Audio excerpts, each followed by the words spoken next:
Hello, and welcome to Nostalgia Marcana. I'm your host, Doug Leaf.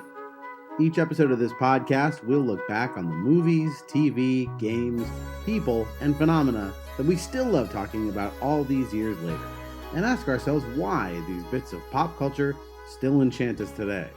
This week, we'll be revisiting...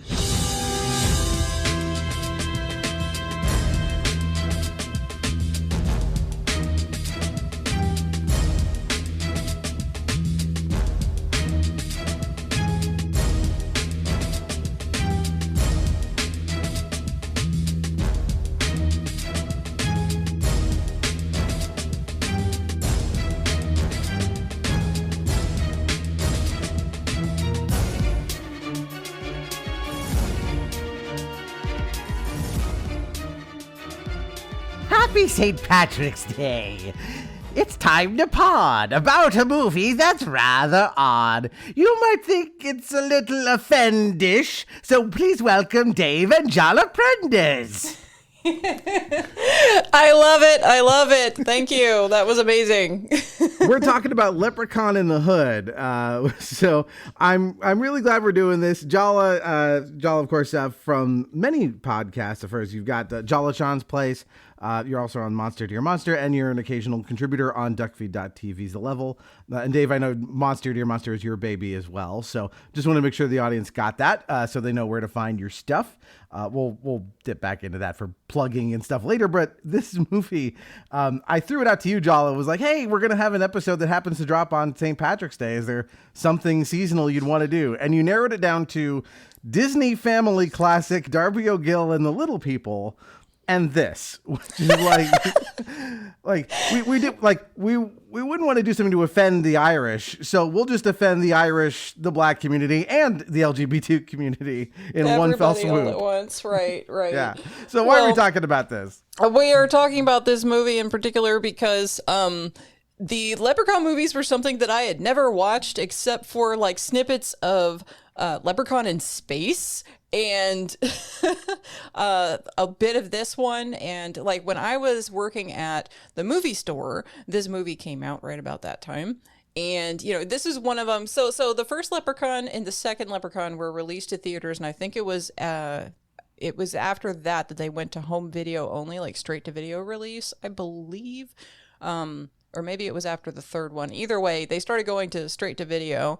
And so this didn't come out in theaters or anything, but it was in the store and it was on the shelf. And like every single person wanted to rent this movie when it came out. And I was like, what's the deal with this? And I wasn't into horror movies at the time, but I was like, well, okay, let's put some of this on. Cause all my friends are like, no. It's a comedy. It's not scary really. And I'm like, okay. And then we put it on after hours when there's no kids running around.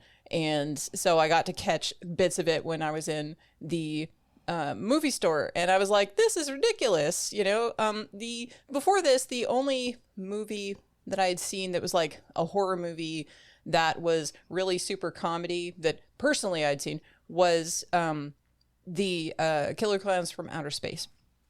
And that was the only one that I'd ever seen until this movie. And I was like, oh, this is wild. And it really reminds me of In Living Color with a lot of its way of being like close to blaxploitation, but like the Wayans films kind of, you know, don't be a menace to South Central while drinking your juice in the hood, that kind of thing. So, and then Dave, like when I kicked it, because I was like, okay, these are the two movies.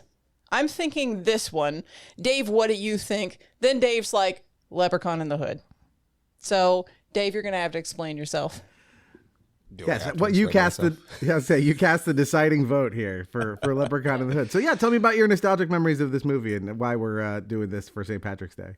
Yeah, so all of the Leprechaun films are ones that are like near and dear to my heart because they're charmingly vicious, if I were to kind of sum them up. And they are similar to, say, something like Nightmare on Elm Street, where the first film in the franchise is objectively a horror film. And then as they go, they just get sillier and sillier. And Warwick Davis is just stealing every little scene he's in. And for a movie called Leprechaun, he's not actually in the movies a whole lot. He just appears and then someone dies and then he runs off to go find some more gold because he loves his gold. Yeah, this is my first time this is my first time watching any of the Leprechaun series. I love horror movies. This is just was a blind spot in terms of a series that I never dipped into. And I was surprised to see that the one you mentioned, Jala, Leprechaun in Space, that's number 4. That immediately precedes this one, which is crazy that they got Leprechaun into space before like Jason Voorhees went there. Right. Well, there was like that whole rash of everything was in space, right? And so that movie was one of them. I will say that when we rewatched this movie, and I didn't ever realize that there was actually a Leprechaun Back to the Hood. Like there's a sequel, direct sequel to this. This was popular enough that they made another one.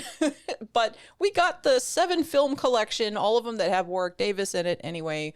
And we have that Blu-ray collection at this time, so we can go through and watch all of them. So we're going to have like a Leprechaun rewatch fest. So that's kind of where we landed after we watched the movie. Yeah, the only thing I knew about the series was the footnote that Jennifer Aniston is in the first one before she hit it big with Friends. That's kind of all I knew. Yeah, and that's all you need to know about the first one. So it's fun. I don't know, it's weird. I wouldn't recommend starting with Leprechaun in the Hood. The tone is going other direction. And you can't start with Leprechaun in Space because that's a bridge too far. You have to have him on Earth first. So really just the filmic order is the kind of way to watch these. And the other point, I guess, I don't know if it's contentious, but if you start with Leprechaun in the Hood, the events of the prior films like can't occur just because of the way the plot unravels in Leprechaun in the Hood. So I feel like it's a fun little like other universe Leprechaun film if you take it that way. Right. So the interesting thing for me is the fact that this movie, the Leprechaun in the Hood movie, would have never existed if it wasn't for In Living Color having been on and for the Wayans making the movies and that they had been during the 90s and everything like that. So this kind of another reason why I was leaning towards this is because we were both on to talk about In Living Color at some point on the show. And so this is kind of not from the same people, same creators at all, but, like also kind of something that came out that would never have existed if it weren't for that show having been around. Yeah, you can definitely see at least the thought process of like, well, the Wayans is within Living Color kind of opened up this like pocket of an audience with the Black community, kind of going like, well, there's an audience that like we can sell a movie and kind of guarantee a certain number of tickets from this portion of the population. If we can do that, that makes certain kinds of movies financially viable that maybe they wouldn't be otherwise. And so like, I'm kind of glad, even though this is offensive on all levels, I'm kind of glad it exists because it was also really fun and weird. This was a huge like horror cognitive dissonance day for me because yesterday I watched this, and then in the evening my wife and I watched The Substance, which is like heady feminist like intellectual body horror artsy fartsy movie, right? Paired with this. It was a very like both ends of the spectrum day. Right. Well, one thing I did want to say just for listeners to keep in mind about this as we eventually go through the film and we're talking about it beat by beat is that like when I was in the video rental store and I was renting this movie to every single person in the world, it was like all the Black community wanted to watch this movie. They wanted to watch this movie. They were the ones who were renting it the most out of everybody. And I think it was like that for you too, Dave, when it was in for you. Yeah, it was roughly the same. So I will say that this sits in a comfortable space alongside Tales from the Hood, which came out in '96, I believe. And it's trading on some of the similar tropes while kind of catering to the horror community at large, but then to specific demographics while still being a fun film for everyone. It's like accessible for everyone to like. You can watch this and still get something out of it, no matter who you are, for the most part. Right. And something else that I did want to mention too is that the characters in this film, while they are definitely like certain kinds of stereotypes or whatever. They do also feel like the preacher, for example, when we get to him, they feel like people that existed in somebody's childhood that they were, having. Like, I don't know what the writing staff was for this, but it feels like this was written by people who are from that community, Yeah, a lot of the characters, the side characters at least, are kind of like larger than life human cartoons, especially like, Fontaine and like Ice-T in particular. Yes. He's kind of the big name in this, and he is, hamming it up intensely. But our like three main characters who we'll get to, like this crew of like friends, they are way more grounded than you would expect for a movie like this. And it's almost like it's the only thing holding the movie together is that like, because if that didn't work, it would really be like much farther off the rails than it already is. Like, you kind of need them. Like, you have to kind of care about them. And they play it pretty straight. They feel more, they almost feel like they're in a different kind of movie, even like right, the way right. they're cast and directed. Well, our lead protagonist too, like he's definitely those primary characters, they really speak to different aspects of people who were in that community. Like friends of mine who did live in the hood, were echoes of these people where, they're the person who's trying to be positive and like, do the thing that is, the opposite of everything that they learned from their day-to-day life living in the hood, of how rough it is for them. And so, the one who's like, I bring the positive message, Postmaster P or whatever, like, that kind of thing. That person existed in my life even. And, I'm not of the community, but I lived alongside the community and had friends in the community. And so like these people feel like people that I knew, That, and then you have characters that are emblematic of don't just judge me by my appearance. Like I'm the sum of my parts is like greater than that. Like I am into nerdy, I'm into science, I'm into, technical skills. And just because I present myself this way, that is a way to like still show where I'm from. But that's not like all of me. Right. And there's also like both Dave and I were so on board for having the trans character that is in this movie have her own movie. We were just like, we're here for that movie. I want that movie, actually. But the tone that this movie takes towards trans folks is actually kind of on the for the time period, kind of on the nicer side, I guess, of what folks in the Black community at that time were like towards a lot of trans people, because the trans or the machismo of the Black community is something that a lot of Black men struggle with to this day.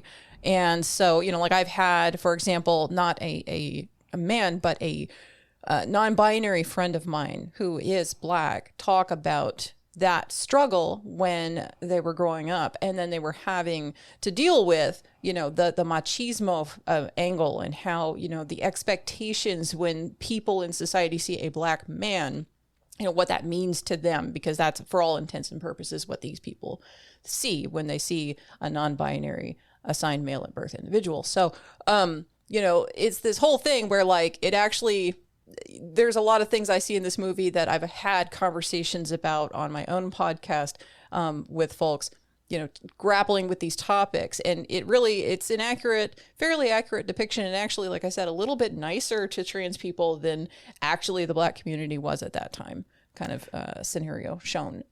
Yeah, I was struck by that as well when that character gets introduced, that like they're much more chill with her than, and like they don't really make light of her. I guess they do a little bit, but basically within the reality of the movie, our three characters are like completely fine with her and her identity. Right. And like there's like in a way that I would not have expected from this movie circa 2000.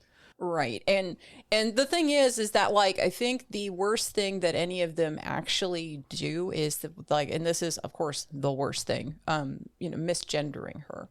And, that's among themselves. They don't say that to her, but they're saying it among themselves, which still shows that like, You know, they can be cool with this, you know, person as a person, but in their heads, they're still not, you know, like they're still not our day and age, you know, 2025. You know, it's not 2025, it's 2000. So, yeah. Well, that's probably as good as any spot to get into this Right. very strange movie. But I'm very excited to talk about it. Like I said, this is going to be fun. So we open on what looks like a dungeon, and Leprechaun, that is Warwick Davis, famous little person actor from God, a million things. He started out in Return of the Jedi and Willow, and has been all over. And this is his last, I think, outing as the Leprechaun. Is that correct? Or no, he did 7 of them. How many did he do? there's a total of seven films. So he was in it for a little bit longer than this. Now, when that first scene shows up and you see him kind of like coming down the stairs and stuff like that, the first thing I said to Dave is that's a cut from an earlier movie. It's from the first movie, actually. Oh, interesting. I did not see. This is me coming in fresh. So I didn't see the first one. I just looked at it and I'm like, I know that's from an earlier one. And then Dave's like, no, that was the first one. That was from the first. okay. Yeah, so he comes in, he says his little poem there about, basically don't fuck with the leprechaun. And he does this, like, if you've never seen one of these, he speaks about 95% in rhyme. Mm-hmm. Yep. He's been rapping for a long time. Yes, his limericks, they're solid. And I want to know how many of those are like ad-libbed, because it's some of them have to be scripted, but I feel like he might ad-lib some of them just to see what people are going to say, because he'll say his bit and then there's usually murder happening, so I don't think there gets to be a lot of reaction other than someone like being scared. Yeah, he's like, that's kind of, as you said, that's most of the motif, right? He comes in, he says a couple of couplets, and then someone is murdered in a grotesque way, and then he's off. But yeah, he says no one's safe from a Lep in the Hood, and we get like credits with like a hip hop beat, so we know like we've definitely gone into that world, and we get this this prologue here where Ice-T, so he knocks down a wall, in like some forgotten corner of somewhere, him and his buddy, and they go in and they like.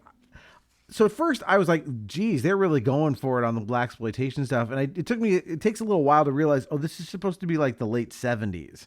Yeah. Because he's wearing like bell bottoms and platform shoes, and he's got like a fro that's 3 times the size of his head. Right. And they're in there and they're going because one of them has a treasure map, which is like, that's already going to be like some kind of real disconnect there. Because like you don't usually see, a treasure map in the hood. Like what is going on? So it starts out silly immediately.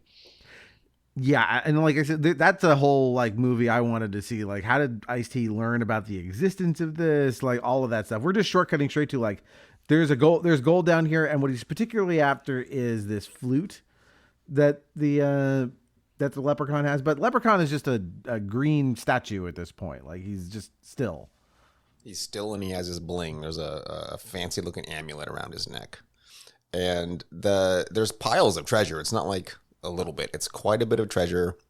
And the buddy of Ice-T is just like, I want all of this gold. Like we're gonna be rich.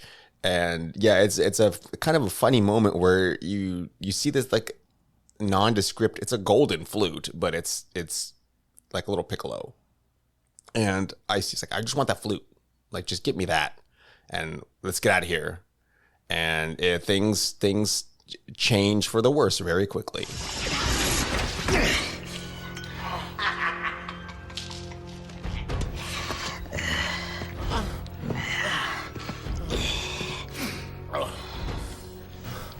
Stealing me gold's a sure way to grow old. Now me little room will become your tomb.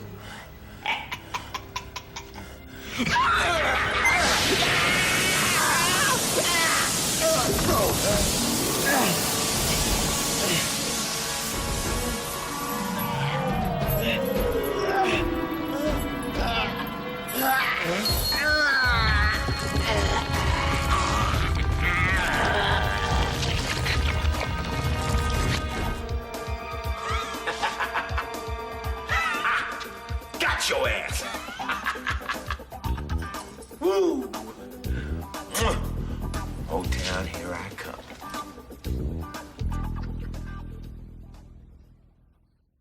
Right, because he takes the golden necklace from around the leprechaun's neck, which is what undoes the curse.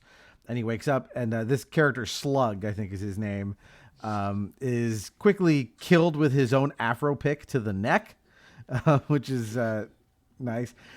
Yeah. And I like even then, like they're still like playing with like kind of stereotypes because like there's a pack of Colt 45 right outside this room, and like Ice-T's just kind of like casually he grabs one and he's drinking it, and the leprechaun like comes in and like menaces him, and there's a little scuffle which results in the necklace, which is now on the floor. Like they step on a plank of wood that pops it up into the air, and we understand that it lands on the leprechaun, thereby saving Ice-T. Yeah, like if it wasn't already cartoonish enough for you, it's already like there's a plank of wood, it bounces up into the air and then lands on him. And yeah, like the beer that's there. There's also a burger, and like they had this whole little exchange at the beginning, like, oh, I'm gonna eat that. And then they're like, Ice-T's like, why would you eat that? You don't know where that's been. That's just been sitting there. But then he goes and grabs a beer later. Yeah, they do some like airplane shit too, where like when the leprechaun is menacing Ice-T, like he pulls an entire baseball bat out of his fro. It's big enough to hide that, and then like when that doesn't work, he goes back in like, what else have I got up there? Yeah, in my Inspector Gadget hair. It's like it's super Marge Simpson. She's the Marge Simpson hair, and he's just pulling stuff out of it. Right.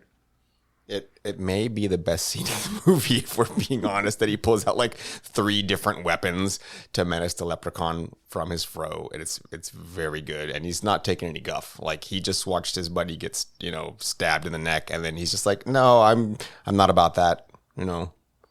This little guy. I'm not scared of you.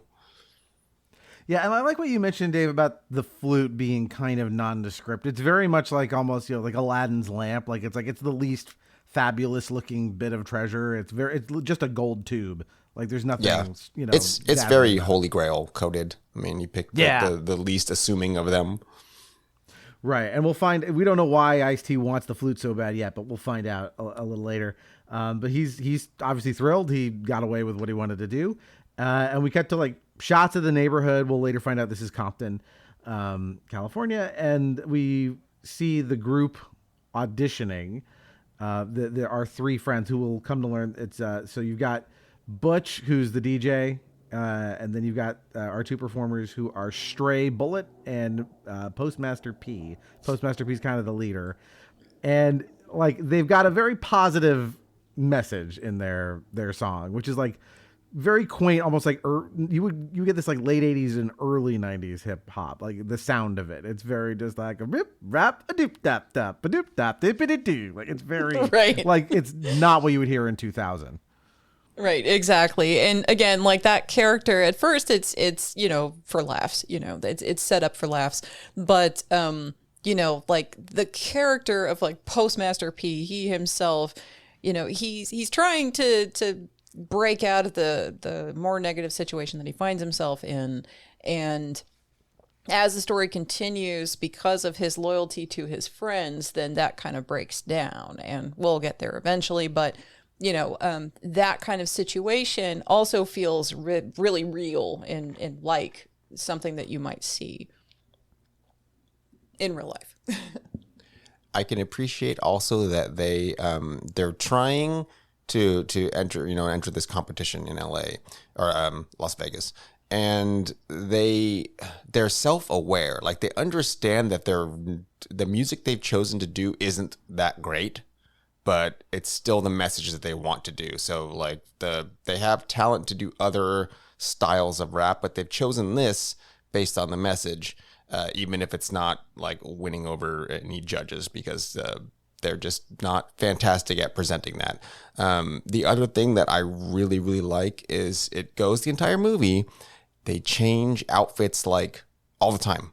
They're constantly in these trios in a new outfit, and you don't see that too often. Like the wardrobe had fun with like, we're just going to keep giving them new outfits every time you see them in a scene. Yeah, kind of lets you know like time is passing as well. That's helpful, but like yeah, their sort of transformation, because they are told multiple times by multiple people like this music you're peddling is not going to win the day. Like people don't want to hear this. But before they even get to that, Butch has a whole bunch of like pyrotechnics. He's kind of, as you said, he's the science guy.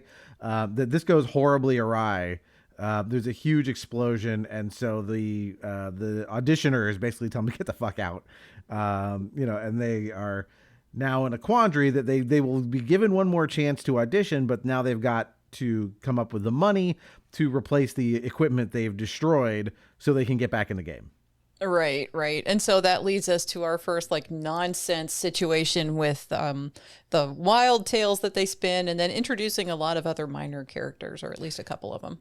Right. So we first meet this pawnbroker guy who they try to sell him what they claim is a guitar signed by Jimi Hendrix at Psychedelapalooza in 1971, to which the pawnbroker correctly tells him Jimi Hendrix died in 1970. What the fuck? Yeah, that goes nowhere quickly. I enjoyed that, just from like what was great about it is the next scene where they go to try and pedal the guitar to Chow, who's this guy who he's an Asian guy. I don't know what his business actually is. It's some other neighborhood store that may or may not also be a pawn shop. But like they do the same thing, and it's like, and like he's like, yeah, Jimi Hendrix died in 1970. Like you just failed at this. Like why? Yeah. Why not just change your bullshit story? Right, I know, and that's the thing is, it's like that, and the thing too is that. Something that I like about these exchanges with these pawnbrokers is that they feel like they came from an already existing series of something, because like those characters have this history with the primary characters, both of them. And, they also have their own little unique quirks and, personality stuff that come up later in the movie as well. And so, again, it's kind of like the strength of the side characters in this really like help this so much. Well, and you can feel the community, because both of these pawnbrokers, or the businessmen, they're not opposed to helping these boys. Like, we'll help you, or in the past have given you a leg up. We did this stuff for you, and you screwed it up. You can't just keep coming back. We only have so much like charity. It's not even, I don't even know if it's charity, but we're not going to invest in something that's going nowhere. And now you're coming trying to lie to us, and I'm not going to just keep giving you money. You're not doing anything with it. But there's still a sense of, if you have a legit thing, I'll help you out, but don't come lying and bringing crap to me. Well, he's still like, yeah, he's a pawnbroker. He will happily pawn actual like objects with value. But yeah, they could have probably just pawned the guitar as a regular ass guitar and gotten some money for it, which they don't do. In the next scene, they're chucking it into a dumpster. So like maybe this thing didn't work, or like the only value it had was to pretend it used to be owned by that it Jimi had more. Hendrix. And then the equipment they're buying is expensive, so they needed several $100s to get a new, I think it was a synthesizer or something, or a mix deck, something like that. Yeah, but in that, somewhere in these conversations, again, Butch reveals like, this was like a combination of nitrogen and ammonia. Like he knows his chemistry, which will come up later. And so they come upon Ice-T in a limo, and we learn a little more about him, that this character, his name is Mac Daddy Onassis, because he likes to own asses. But my favorite thing about this is that they call him Mac Daddy all the time, and like it was very hard for me to like take that seriously when it's like all I can think of is crisscross. Right. Well, and that's part of the thing, because since this movie is aimed more or less at the Black community, like they know what other people are thinking, right? They know, okay, well, these are things from the Black community's culture from the past, so the fact that this music from the early 80s or whatever, the 80s scene where it was all super positive, and then like Mac Daddy knowing what came out that has those words associated with it, like they know what they're doing, because you're supposed to be laughing at everything. That'll make you jump. Yep. Yeah. So they talk to him, and they actually get their foot in the door with him. He's just like, well, I don't know. I'm skeptical, but I will take a meeting with you. And I guess they imply that he's some kind of a successful music producer. Right. They imply that he's a producer, and like they have these conversations around it where they're like, this guy, he's, produced all these different people. He's like the label to be with right now. If we can just, share our stuff. And then, Postmaster P was like, man, I don't think that that's going to work, but I think it was Stray Bullet that was like, no, we got to try. To get our foot in the door. And Postmaster P knows it's not going to work, but they're still going to go ahead and go for it. And yeah, like he's in a limo, he's come up in the world. He also notably has that magic flute like around his wrist, I think it is, like on a bracelet or something. There's like a little chain. It never even comes off the flute. There's that little gold chain that dangles from it. But yeah, like he's got the implication is he's used this flute to get where he is. Yeah.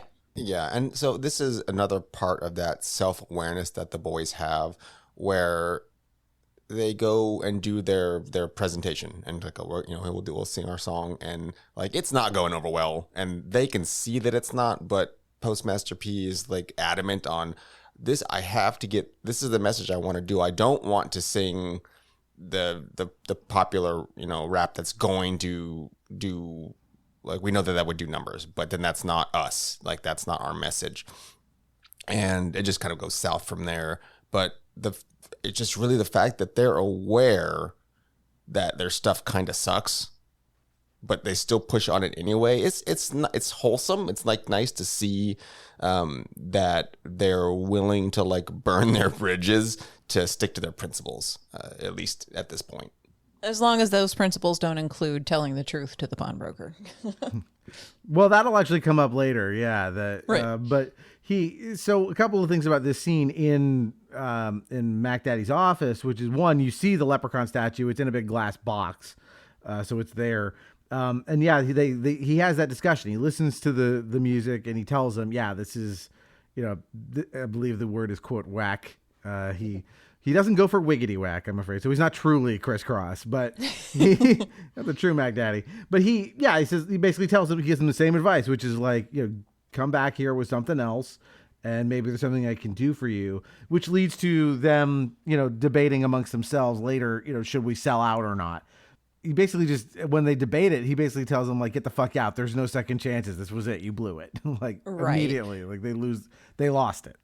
Right. Well, and the fact that he's willing to give them a chance if they, change to something else, like something that will actually sell, then that gives you this indication that, okay, well, they aren't bad at what they do. It's just that like what they're trying to sell is not what's selling, And I feel like that really helps the movie too, that the protagonist, because usually in horror movies, your protagonists are most of the time pretty garbage too, and so you don't feel bad when they die most of the time. But in this one, like these are kids that are just trying to do their best or whatever. So. Yeah.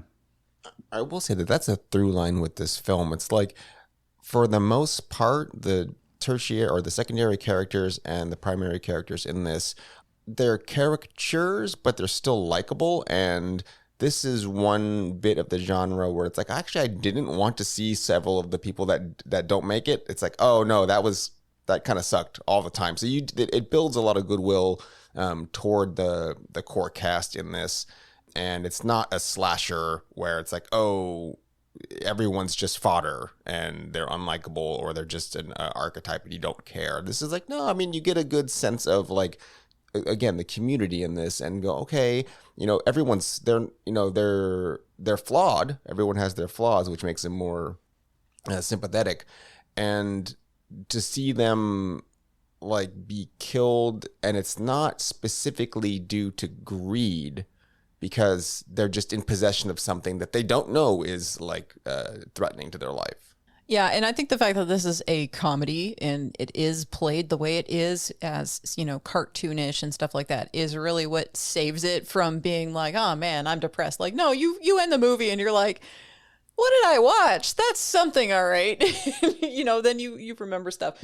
I would say tonally, this is far less like Spike Lee than it is Grand Theft Auto. It's way more towards that end of the spectrum. So they're pissed now that things went south. They're debating what to do, and they come upon the idea that, well, if Onassis is going to be out partying, then while he's out, we can bust into his office, steal the necklace off the leprechaun, pawn that. Because fuck this guy for being mean to us, basically. Right, and that's Stray Bullet that's doing that, and it's Stray most of the time that's pushing for this kind of angle, because even from his name you can tell he's the one who wants to be like the gangbanger, but he's not, just from the name that he's chosen for himself. So. Right, and Butch, he's got that name, but they heavily point out that he is a virgin, like he is, the sweeter, sweet little nerd guy, but he's got like this name that's supposed to be big and bad. It's like they've all got their names, but their names are just like what they want to be. They're trying to grow into their names. He kind of has a Tracy Morgan vibe a little bit, like in terms of just like he's a sweet kind of teddy bear kind of guy. Yeah, and he has sort of it's like a dry, serious vibe to him also when he's doing a lot of his line delivery. It's just matter of fact. But yeah, that's a really good point where everyone has these appellations, and it's something that either they want to be or want to be perceived as, even though that's not specifically true to who they are inside. Right. And they point out, like, as Postmaster P is, kind of like against this plan, and he correctly is pointed out to him, like, you were fine with the guitar scheme. This is essentially, you're just upping the scale of what we're doing here. That was a criminal act too. So there's this odd shot here that I wanted to point out. So like Butch and Stray are like, they're ready, like they're getting ready to go, and they're like, is P gonna join, the heist? And he walks out from behind like a billboard or some piece of scenery. And it's kind of a long walk up to where Butch and Stray are sitting. And so there's like a weird like crossfade to cut out the length of the walk. It was just this one like odd like film flub thing that stood out to me of like, what the hell? Just have him start closer or something. It was very weird. Yeah. Well, they did it like 3 times. He like sort of does that little teleport where he's skipping closer to them, and it's like, is that just supposed to make him look cool? Like, oh no, he's ready to do this thing, and it's like, but that's, I don't know. It was weird. Well, for me, what that read as is, this is P trying to like get himself into the mindset where he's like resolving himself to go ahead and go through with this thing for the sake of his friendships and everything. Because like if it were him by himself, he wouldn't have done it. And so, he's coming, he will go through everything with them. And this is just like, for somebody watching who has been in that kind of a situation, I'm sure it reads more like this is, like where the emotional part of, I'm going to do this, even though I think it's a bad idea because of my friends. I have to stay with them, Yeah. And so now we get to heist time. And they're in, they bust into the house. No one's home. They're taking stuff. So far, things are going well. And I wanted to point out one weird thing, which is, so Butch, again, science guy here, he's going to blow the box around the leprechaun statue with like what appears to be like C4 and little timers and stuff. It's a glass box. Like this level Right. of tech is not required. It is just glass. But anyway, yeah. Right. And again, like that's partially because he's like the science guy who wants to science the shit out of everything, even if it doesn't require it, Yeah.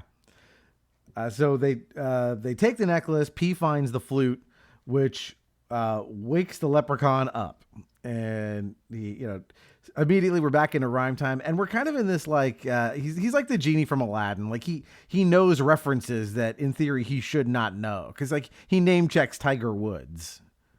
Yep, he absolutely does. And that's part of the fun for me is because, wherever you put the leprechaun, he's just okay with it. And he just rolls with it wherever he's at. So, he's in the hood and he just, okay, I'm going to do a leprechaun rap, which is the worst possible thing you could have ever heard. You think that the kids can't rap? Wait until you hear the leprechaun rap. But yeah, and so he gets a little bit of his time in the sun, and again, it's very brief, and you think that, oh, he's just gonna like kill them immediately to get his amulet. No, Like that's not how it turns out, because Mac Daddy and his bodyguard guy, they come back from their little party. Yeah, they come home at the exact wrong moment. Yes, or the right moment. He's had his senses was going off on that amulet, because he knows that he's had it on hand to watch the leprechaun, because he doesn't want him running free. Right. So our crew ventilates the leprechaun, like just shoot him a million times, which is correct. That's what you would do. And then they encounter Ice-T, who they shoot in the chest, and they haul ass out of there. And what I love is, of course, the leprechaun is indestructible. So like you see his like little like arm, they do like an Evil Dead bit with his arm kind of crawling across the floor. And so he wakes up, Ice-T wakes up. He's, thankfully the bullet just hit like some piece of jewelry he was wearing. Yeah, it was his necklace. It was, I think, a cross or something, and it went right through the cross or something like that. Yep. So there is going to be trouble afoot. And so we see Ice-T. He's at like a bar. This bar we're going to come back to many times. And he's like calling in like firepower. He needs more assistance. And he goes into a bathroom to try and like calm himself down. And the leprechaun is there. And at which point, like, they discuss the benefits of marijuana. Nigga, get yourself, okay? That's what you need. Need chronic. Easy, bro. Need to relax, cool out, smoke a joint. Yeah. Curious aroma.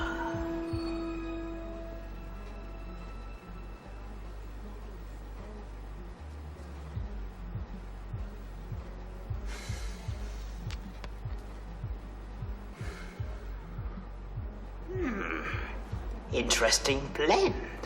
Interesting bullshit. That's the bomb right there. The bomb?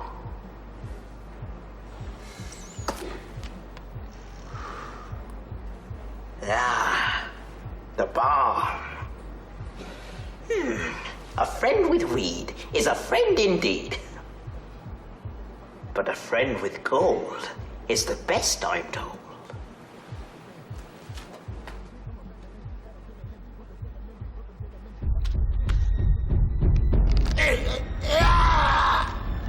Knock, knock. Who's there? Oh, Gold who? gold finger. Yes. So like, yeah, Mac Daddy goes in there and he's just like washing his face, and then he's, like, the leprechaun comes in and there's this whole exchange that's really rather funny. That's the one where it ends with like a friend in need, or a friend with weed is a friend indeed. Yeah. Yeah. I had to write that one down because it was like, there's so many of like these little rhymes that are funny, but I like that one like stood out. Like, geez, they're really going for it. Cause like, yeah, he like takes a puff off of it, and like it's they're having fun with he's it. enjoying it, and then after that, then he's like, but a friend with gold is even better, I'm told, or something like that, and then proceeds to chop off Ice-T's thumb at this point. But yeah, like he also does a rhyme, something with his hand as well, when his hand is crawling across the floor, which is really fun as well. I don't remember what that was. It wasn't fun or funny, but it's just fun that he's rhyming constantly about everything, even when he's talking to essentially himself. Yeah, I was shocked when he didn't rhyme. There were a handful of times where he I think he actually does here. He takes the hit off the joint. He goes like, "Oh, curious aroma," but he's not rhyming anything. Right. I'm like, "Oh, weird. Okay." He's not going to do this 100% of the time. Right. Well, and that actually makes it better, because you never know when he's going to. So. Yep. Dave, any thoughts on the Ice-T weed exchange with the leprechaun? Yeah, so the part before the leprechaun specifically appears, this is one of the few times in the movie where it goes full horror mode, because Ice-T is looking in the mirror and he catches like a glimpse of the leprechaun, I think like in the bathroom stall or something, where he just appears and he spins around and there's nothing there, and he does that once or twice, and then the leprechaun kind of appears next to him on the sink.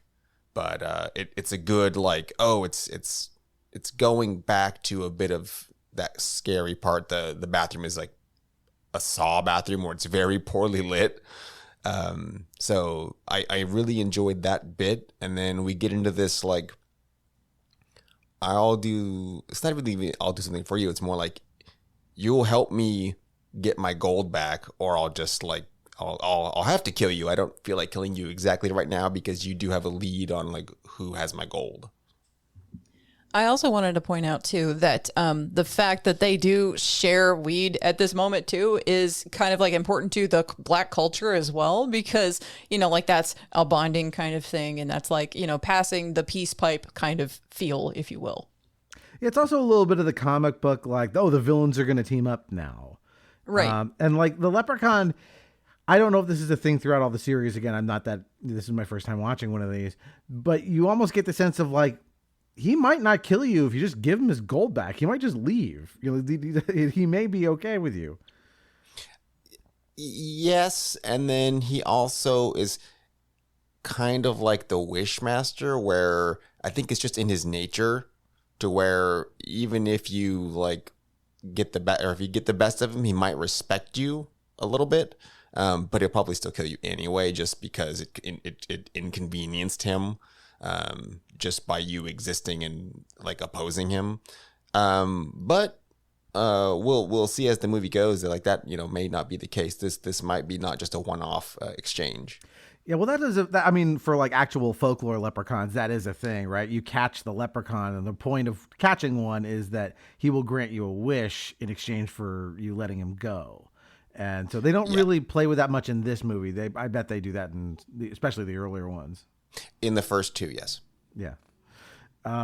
So they go back to the pawnbroker, and you know now they've got stuff to actually pawn, and so they're buying gear. And at some point during this, you know, the discussion that they're having over, you know, the exchange for goods and services, P blows the whistle or the flute, and everybody just kind of stares blankly, like they're in his thrall while he's playing the instrument. I really like because I wasn't even sure the flute was playing.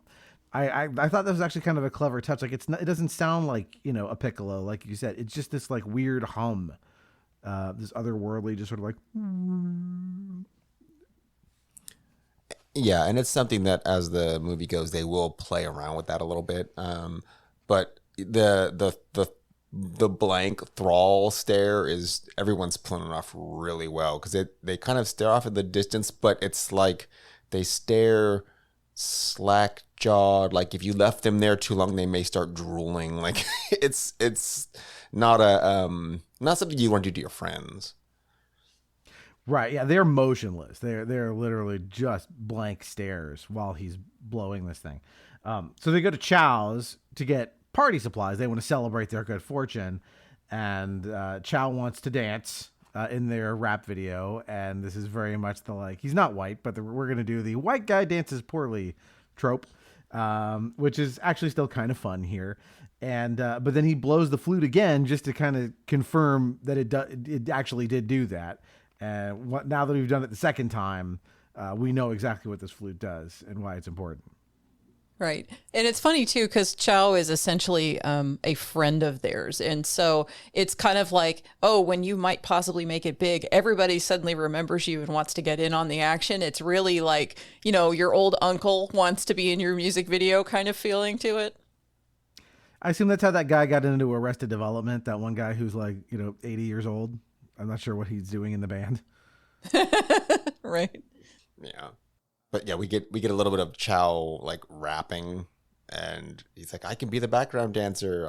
I can sing. I mean, it's like, I just really look, my story's boring. I just want to have something fun. Yeah, I feel bad for Chow because, you know, as pretty much every character in a horror movie, you know, they're all, you know, where this ends up for them, and like he doesn't have it coming. You know, he's okay. So we get a quick shot of the leprechaun, like he hears the flute from remotely from wherever he is. He's, something like, in a matter of time, the flute will be mine. And so Mac Daddy is plotting revenge. He wants to get the flute back. And he orders his, I just have this guy in the notes as Flunky. He may have a character name, but he's Flunky to me. Go take care of it. And he realizes they've left the necklace behind. So he has that. He has that one advantage. So I'm just gonna move quickly. We get the scene of the pawnbroker in an alley. And this is Jackie D is his name. He sees the leprechaun. The leprechaun kind of threatens him, but then just sort of leaves without a fight. He doesn't actually do anything until Jackie C appears. And this scene is wild. Jackie C? Jackie D, come here, my big, strong man. Baby, you look beautiful. It's been too long, Jackie. It's been too long. But I don't understand. You don't have to, don't. I just want you to love me, baby.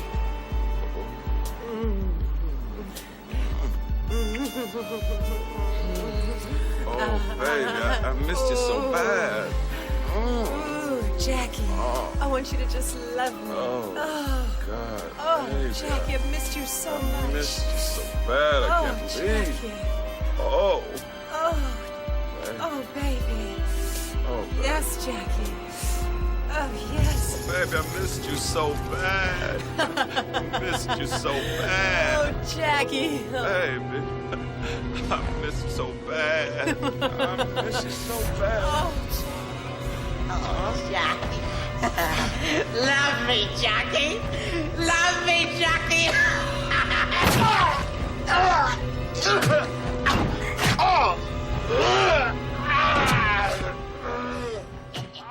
Right, and that's why I said, like, this character really feels like he's coming from a whole series of things, because there's this whole backstory that we don't really get a whole lot of. That's just like, he mentions, his lover or whatever, and then, like, we don't ever see her. But then here's Jackie C in this point. But Dave, do you want to talk a little bit about that scene? Well, and it's something that's so the leprechaun does this sort of mischief often. He likes to mess with like doing illusions, and the thing that you see is what you wanted, but it's usually hiding a danger.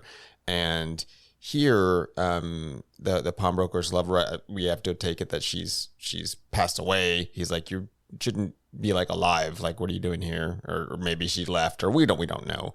And they start to get intimate. And of course, this turns out to not be who he thinks it is.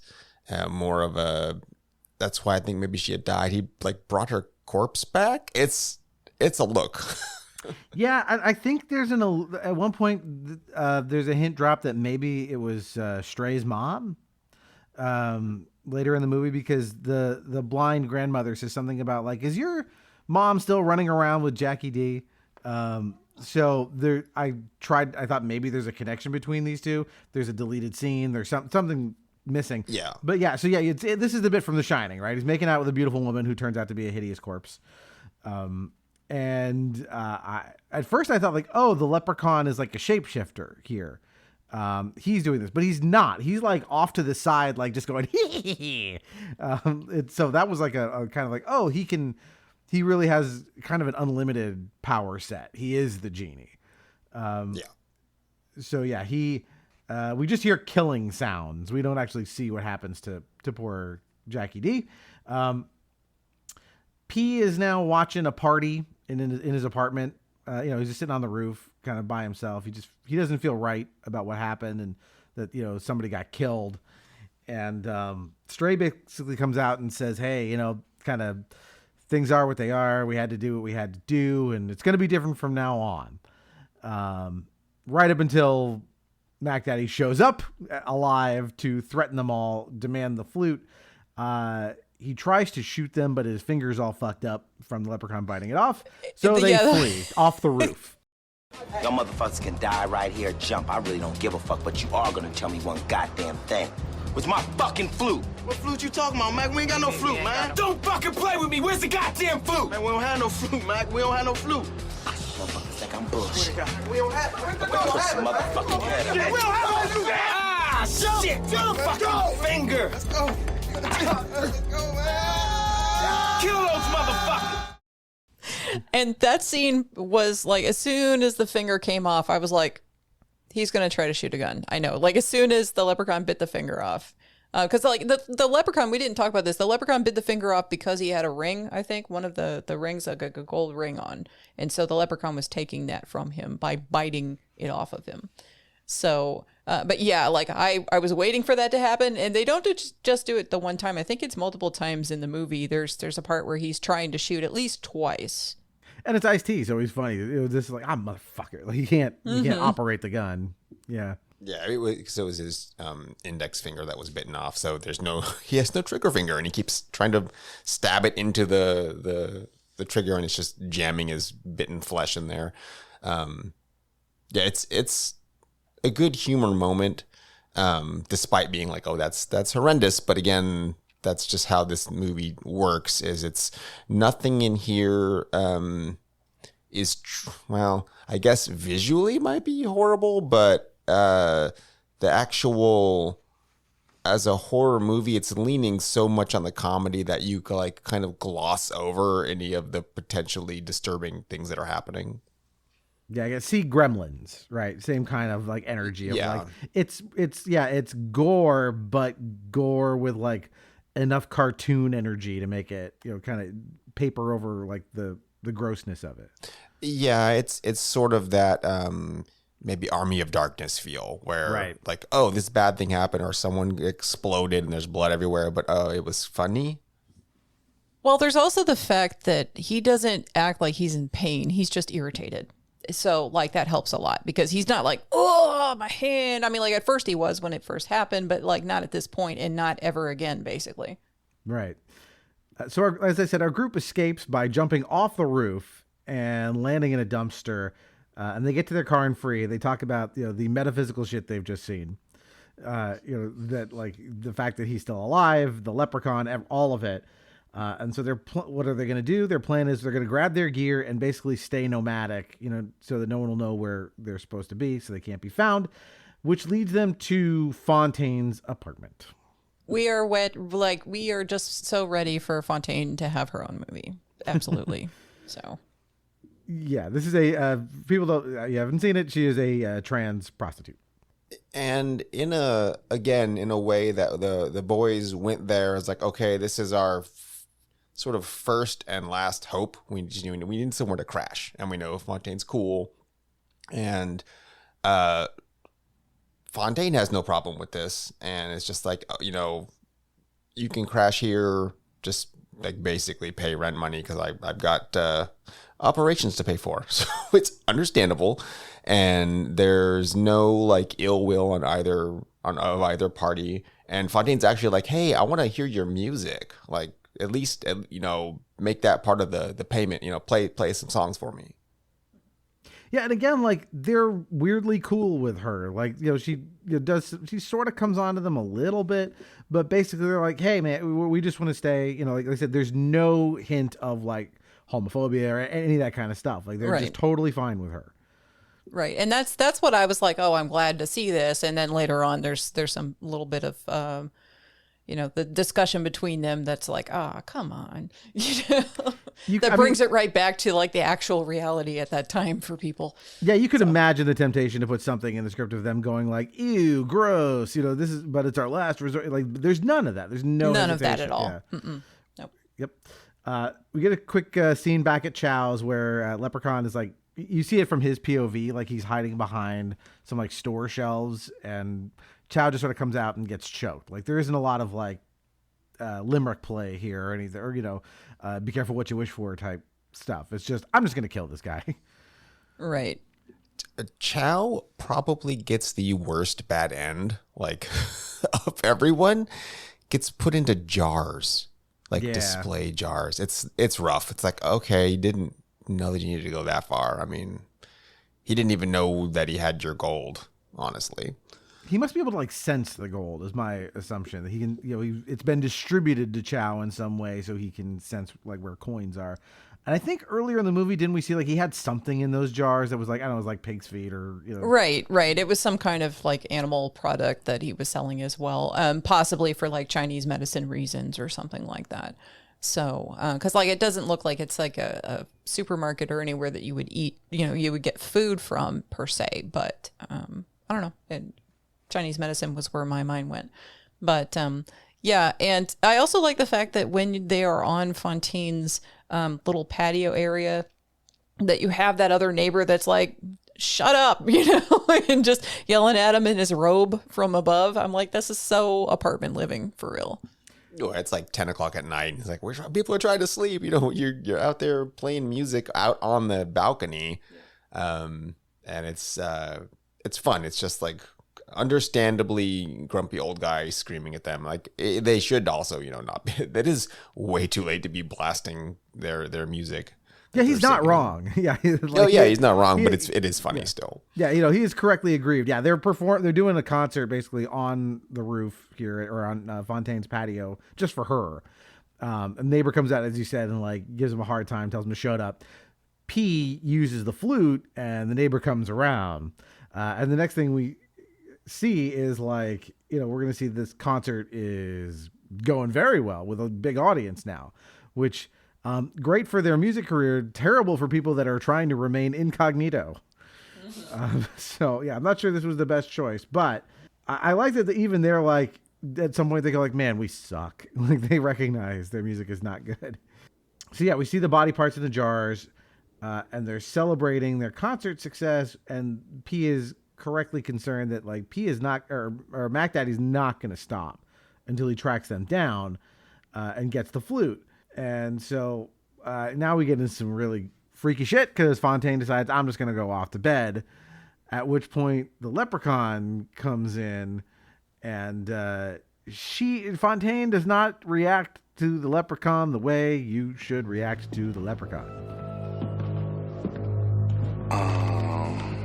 Come find your way out, baby, or you just didn't want to leave? I didn't come to play with fruit. I only seek me magic flute. Well, that's such a musical way of putting it. You're just the right size, too, for Miss Fontaine.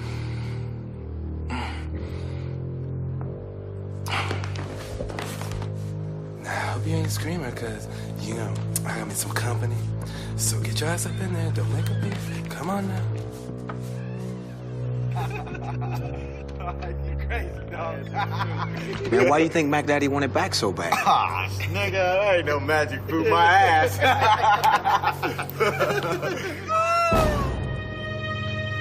Fuck was that?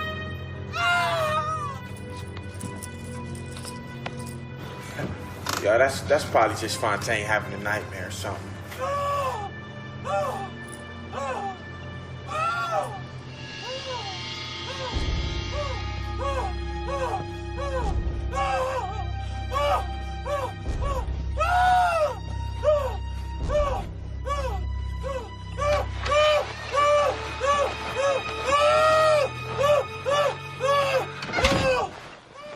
Mr. Funny Boy got company. Well, they've been partying it up, and she's been drinking, and she's just like, "Oh, you're just my size." She's like, you're just my size. She's working the way that she's supposed to work as a sex worker. She's like complimenting him, saying, "Oh, you're perfect just the way you are," and then takes him off to bed. And I was just like, I'm so ready for Fontaine to just go with the leprechaun and just be like a zombified, like, like in a trance or something, person or whatever with a leprechaun, or then like snap to and realize what's going on at some point or something like that. But that's unfortunately not what happens. I love the look of confusion on the leprechaun's face. Yeah. He's just like, what? Like, okay. He's like, come on, you come in. Here's where my room is. Come with me. He's like, okay. Like he looks a little scared. But yeah, as you said, like would be one thing for a sex worker to, not make a distinction, and be like, all right, well, whatever walks through my door, I'm going to come on to them. But like the Leprechaun is a monster. Like it's not just like a Warwick Davis in a Leprechaun costume. His facial makeup is it's outlandish. He doesn't look human at all. So like you might want to I get that Fontaine has to earn a living, but this is clearly a monster. Yeah, there's limits, right? Yeah, and then this is where it's like, so Fontaine, she didn't. Well, did the boys pay her with? I don't know. Does she have leprechaun gold? I don't think she did. I think it's just because she's harboring the boys and that they're there and the flute's there, and so she's there, and so the leprechaun's like, I'm going to get rid of you because you're here in the way, and. Yeah, and that's the tough part is the leprechaun is whimsical in that way and just picks and chooses whatever the heck he feels like. Oh, you're in my way, I'll kill you. Or you're not a bothersome, I'll just go do my own thing over here. He's selective, but not in a way that like you could ever like understand. So that makes him scarier, I suppose. Yeah, he has no compunction about killing anybody. So like the second she takes, well, this could have gone one of two ways. I guess we'll see how it goes. In theory, the leprechaun could have let her live and just been like, "Hey, thanks for a good time," Right. Well, and then too, part of it that makes it to where you're not really 100% sure, and the boys aren't 100% sure, is like they hear noises from the bedroom. They see that like the sheet is over the bed with, or the blankets over the bed with some bodies in it, but they don't know what's going on. And at first, it sounds like they might be having a good time under there until it starts getting, more hectic and frantic, and then even the boys are like, that's some freaky shit they're doing in there, kind of thing, as I think something that they say. And they don't realize that no, this isn't some kind of BDSM situation. This is actually a murder that's going on. So. They don't see any violence. They just see a sheet and they hear moaning noises when they open the door. But then we get a different camera angle, and it's like at first I thought, oh, they are going to play with this joke that like, yeah, they're just doing it. But no, you can see that like he's like slitting her throat or something. There's blood everywhere. Sorry, Fontaine. I wanted that movie. Oh well. So the leprechaun comes out of the room, they see him, and it's like, oh shit. And so the leprechaun doesn't see them. They see it. So they go back into their room, and Butch whips up a booby trap out of an electrical blanket and like a douche, like the liquid from inside a douche, and like one other thing that he puts all over this electrical blanket, and he says like plugs it into the wall and says like, when the leprechaun comes in, flip the switch. Which they lure him in, they flip the switch, and it immediately bursts the leprechaun into flame, giving them a chance to escape. I have no idea if there's any validity to this booby trap, but it looked cool. It was a douche and lube, so no, those definitely are not. You would hope they're not combustible. No. It's again, it's played for the laughs, and it's really going off the whole MacGyver thing, Like, I'm just going to use this coconut and this whatever and make a key. Okay. Yeah, I couldn't imagine the warnings, on a bottle of lube and on a douche. Like, do not combine. Yeah. Very funny. The idea of like those two things being immediately combustible in the presence of heat. So they're down in the car and they say, well, where we got to go? Well, this is a supernatural threat. So we need sanctuary. And so but they're not going to go to a church just yet because it's in the middle of the night. First, they're going to try P's grandmother, who is blind. And they do a cute joke when they go to her house, and she like tells P, I hope you're not hanging around with those two idiots. And of course they are standing right there. But she's got soup for everybody, which is nice. Yeah. And that soup or whatever will come back later. We'll see that come back later. I made sure to mention it for a reason. We'll come back to soup. I love this grandmother character though. She's fun. She's sweet. Kind of shades of what's her name? Blind Al from the Deadpool movies. They're sort of playing with that trope a little bit with those. Oh yeah, for sure. It's definitely like the very sweet old lady who also isn't going to take your crap, So. Yeah. P demonstrates how the flute works for Stray. So he understands like there's power to this thing, and that's why they want it. Cut to them snoring at church. Like they somehow got into this church at night and are sleeping sort of in the chairs when Reverend Hansen comes in and negotiates with them to pay for their freight in music. And boy, is that ever fun to see that very cringy scene. This was super cringy, yeah. I like the preacher, though. Yeah, the preacher has so much character to him, and it kind of like keeps building as his time on screen continues. And again, like this movie has so many lovable side characters that it's kind of unreal. He's an in living color character. Yeah, and again, that's just like the same thing with the grandmother. Like they just have such force of personality that I think that they can't be on the screen too long because they start overriding like anyone else they're in the scene with.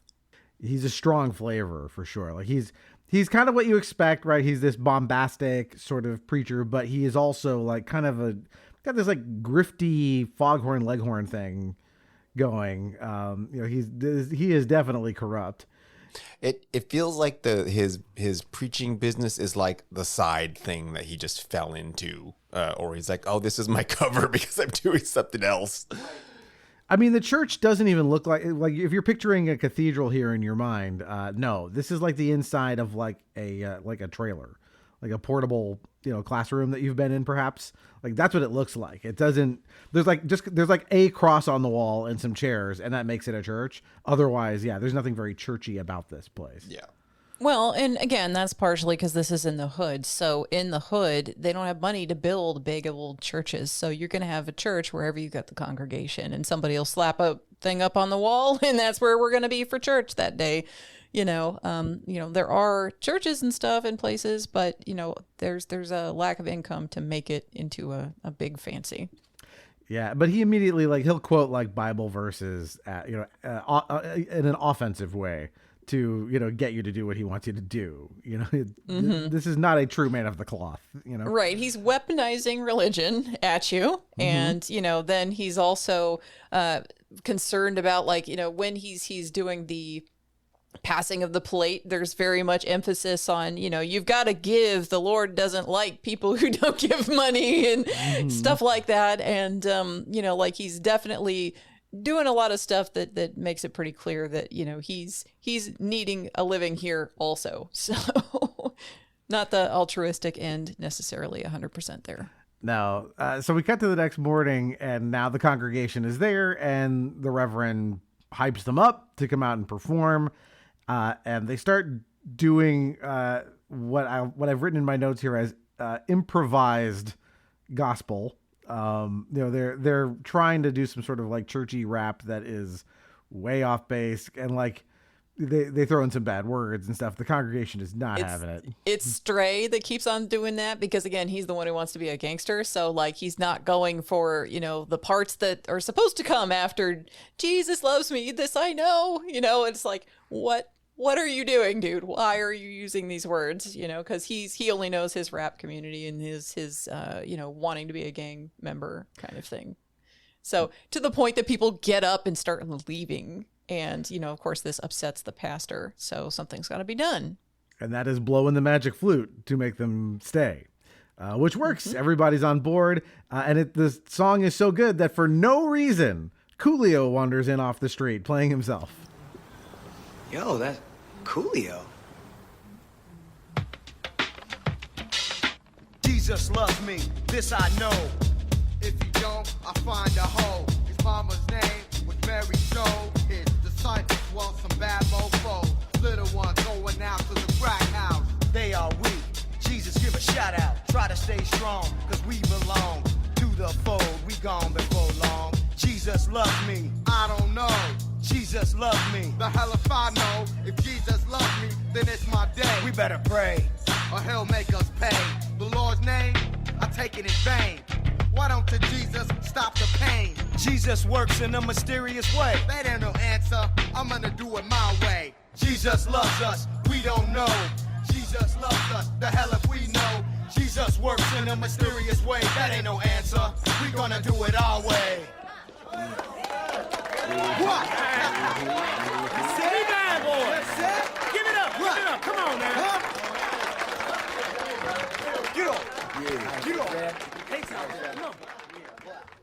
It's pretty fantastic because everyone, he's Coolio, so the boys are like starstruck. It's like, it's Coolio, we got to keep performing. And yeah, he's just like, he doesn't go in to go sit. He's just hanging out by the door just for a little bit.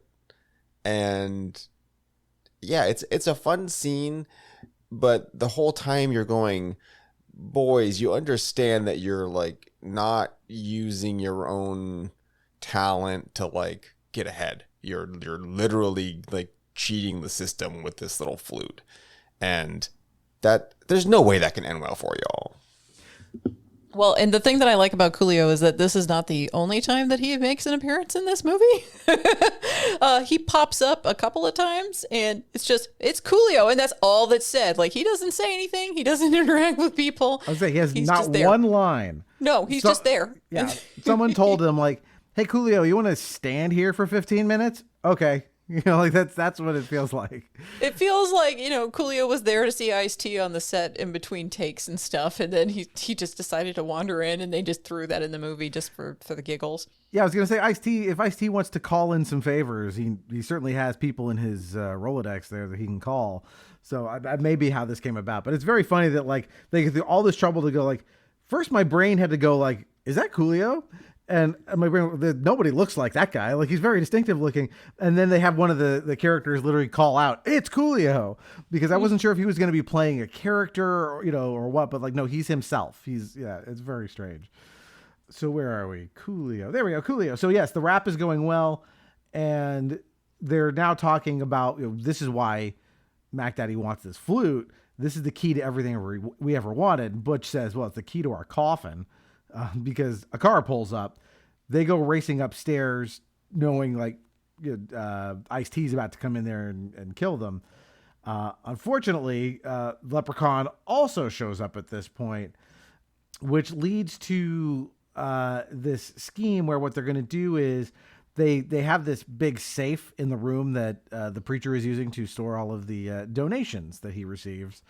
And so they put the safe in front of the door, so that when the leprechaun gets ready to like bust into the room, they open the door, the leprechaun they move the door out of the way. So the leprechaun just runs straight into the safe and they close the door behind him. It's more super cartoony stuff that you're just like, they think this is going to work. And it seems to actually. Yeah. It's like one notch. He's magical, but he's not that magical. And then I think it's, well, that one's not an iron safe. It's just like steel. So yeah, doesn't even have the lore behind it. Trap him inside there. Yeah, like it's one notch above. Like, what if hey, Wile E. Coyote's coming. I'm gonna paint a tunnel on the side of a rock wall and move the stripe so he runs into the rock wall. It's basically that. So they like the preacher's like, what kind of voodoo shit are you into? Because the safe is like thrashing around. You can hear the leprechaun fighting against his constraints.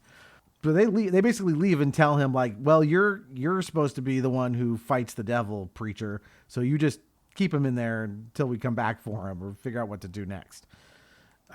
Which I guess he's fine with. Like, I don't know why he agrees to that, but he does. Well, to be fair, what's he supposed to do? Open it? Definitely not open it. You could dump it in the ocean or something. But anyway, they go back and they try to record the flute to like into like a tape recorder to put it into their music, and it will not record. It can't. As they say, it cannot be sampled. Which that's really good, given all the sampling, copyright stuff that was going around so much about rap. I mean, continues to, but especially at that time, I think there was a lot of litigation. Oh yeah, this is towards the end of like you could just Paul's Boutique and just pull whatever you wanted without consequence, right? Right. So yeah, again, he's pissed. They wanted to babysit the devil, and I love that the guy pulls this gun out from under the preacher's lectern, and he's like, "How did you know about my gun?" It's like, who doesn't know about your gun? It was like, right. That's a scary preacher.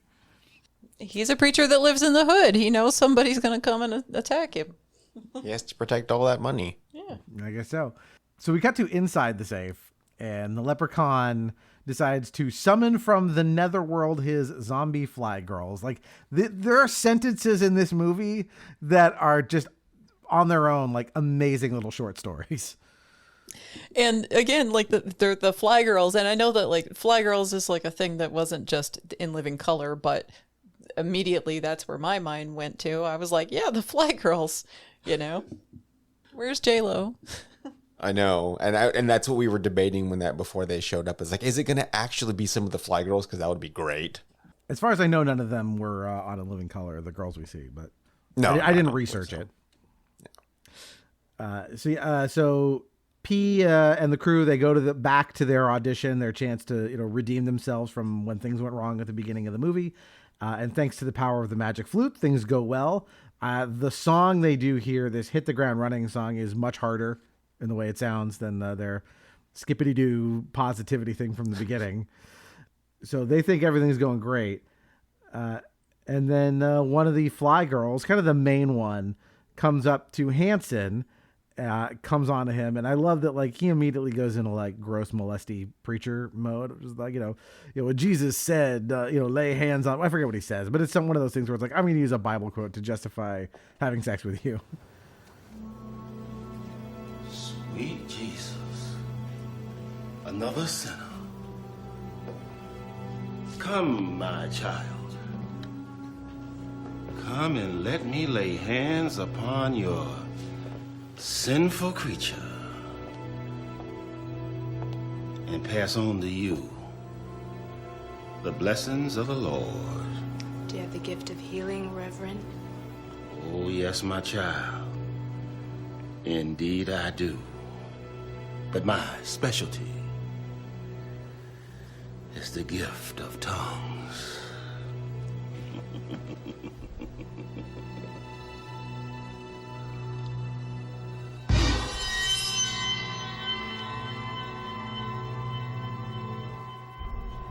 I know the evil serpent beast when I see him. Now get thee hence from the house of the Lord. Now be gone from the...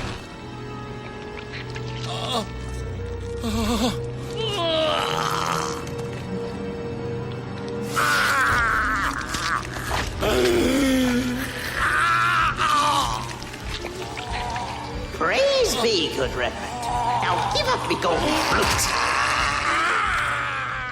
Gross.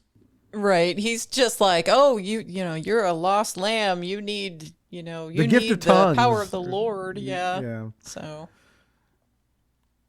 We should mention she's wearing big sunglasses because she takes those off eventually and reveals like her green glowing eyes. Yep.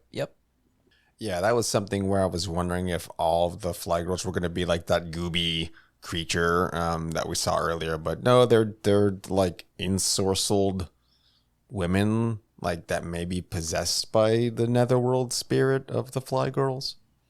Again, sentences. No, but like as you said, they're ensorcelled. Like they don't reveal that until later. Like, so I just assume this is just a demon, what looks like a pretty lady. It is not. It is a pretty lady who has been, thralled by the leprechaun somehow at a point we did not see.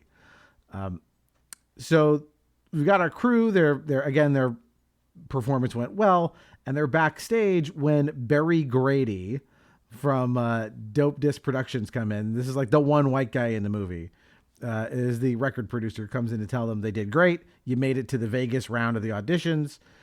So be at LAX on Tuesday night. And like, first of all, like the reference to like Barry Gordy is, I think, pretty obvious in terms of his name. Yeah, but this guy looks like Phil Spector. It was weird. Well, he doesn't have the Phil Spector hair though. Like Phil Spector. No, but he got that feeling. Just that's who that looks like. Yeah, they're doing the bit where like he's wearing a big fur coat. He's throwing a lot of like slang terms in there that white people probably shouldn't be saying to sound cool. It's exactly what you expect from this character.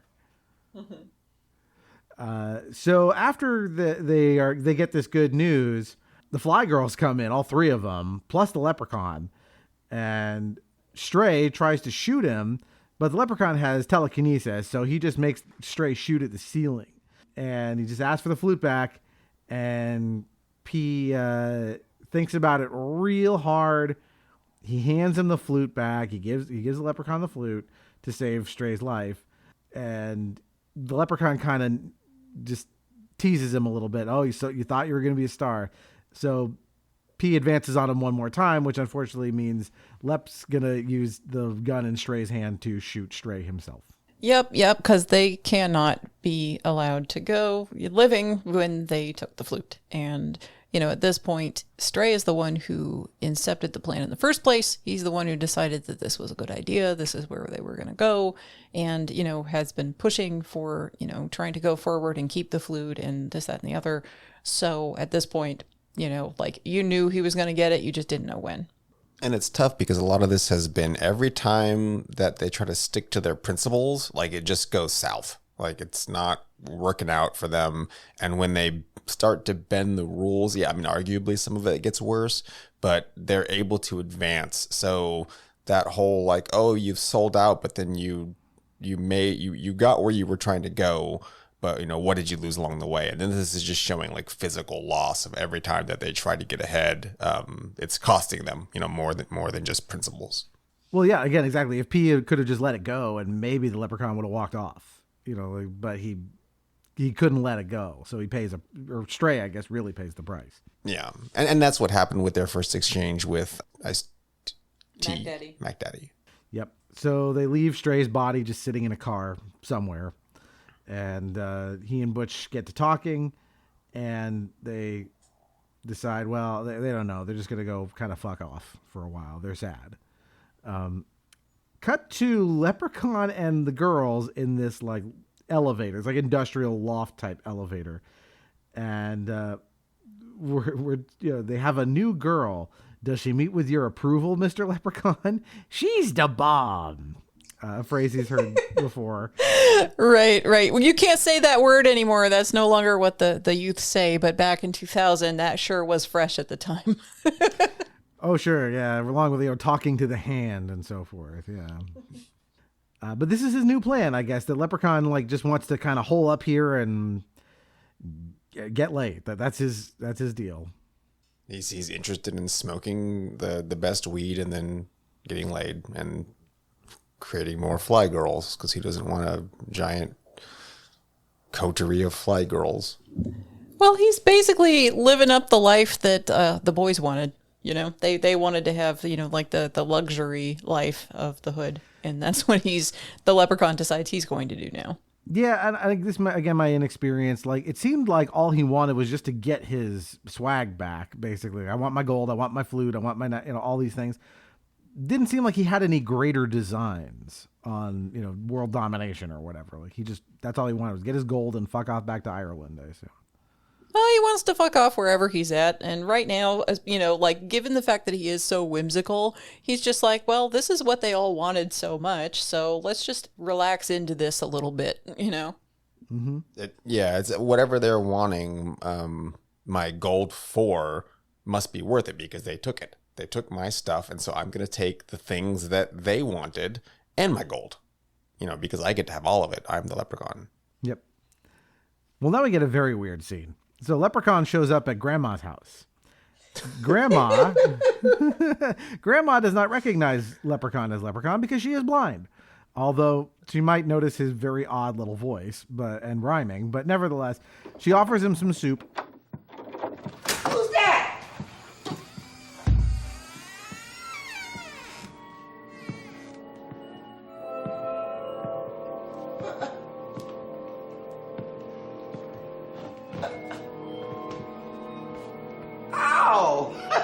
You must be one of Post's little friends. You must be wanting some of that food I made. Ooh, child. You got the arthritis real bad. Your little hands is all knotted up. You need you some good food in your stomach. That's what you need. Now go on and go wash up. Go on. Go on and go wash them filthy little hands. And let some of that hot water run down over them.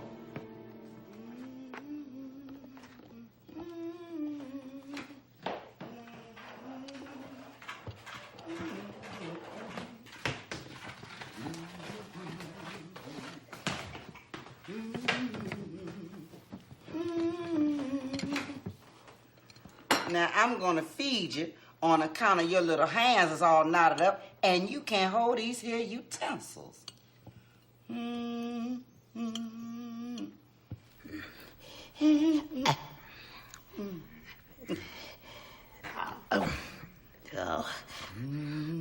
I like that she takes his hands like, oh, you've got the arthritis. Never mind noticing the fact that his hands are, only 2 feet off the ground or however short he is. Sits him down, pours him the soup, and tries to feed him the soup. Since in theory he can't use his arthritic hands, so it's not like the plane's coming into the runway, like with a fork, until she pokes his eye out. Fucking nuts. I feel like this whole scene wasn't even something in the script originally. Somebody thought of this on the fly and they just did it. They just went with it. Yeah, well, it's not plot important at all in a moment. We'll see this was a dream in a second. Stray wakes up P wakes up from it. Yeah, it's a nightmare, I guess, more than a dream. But it's funny because it's in character for this like leprechaun. He could just do whatever, and why would he not go do that and just put up with something for a few minutes until it goes wrong, and then get his leprechaun revenge for being wronged. But yeah, it's pretty fantastic because he's like, stop. Yeah, because he's trying to chase wherever the spoon or the fork or whatever is. He's trying to chase that with his mouth, but he can't get to it the whole time until suddenly, like, she gets him in the eye. So.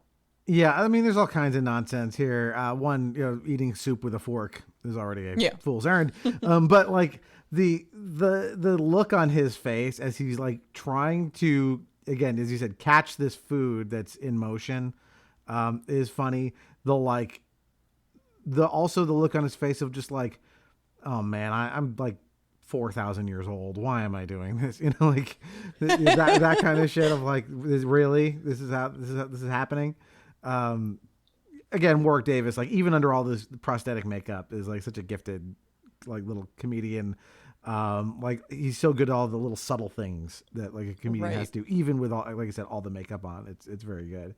Right. And by the way, he loves the Leprechaun series. He wants to do more Leprechaun now that his kids are grown, but like he stopped being Leprechaun only because he didn't want to play a horror movie character when he had little kids. So.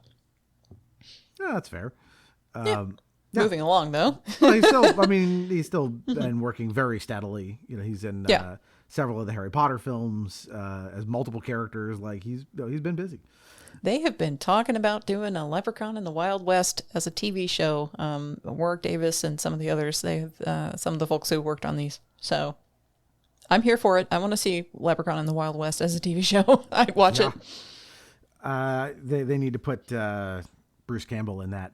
Then that would just really be perfect.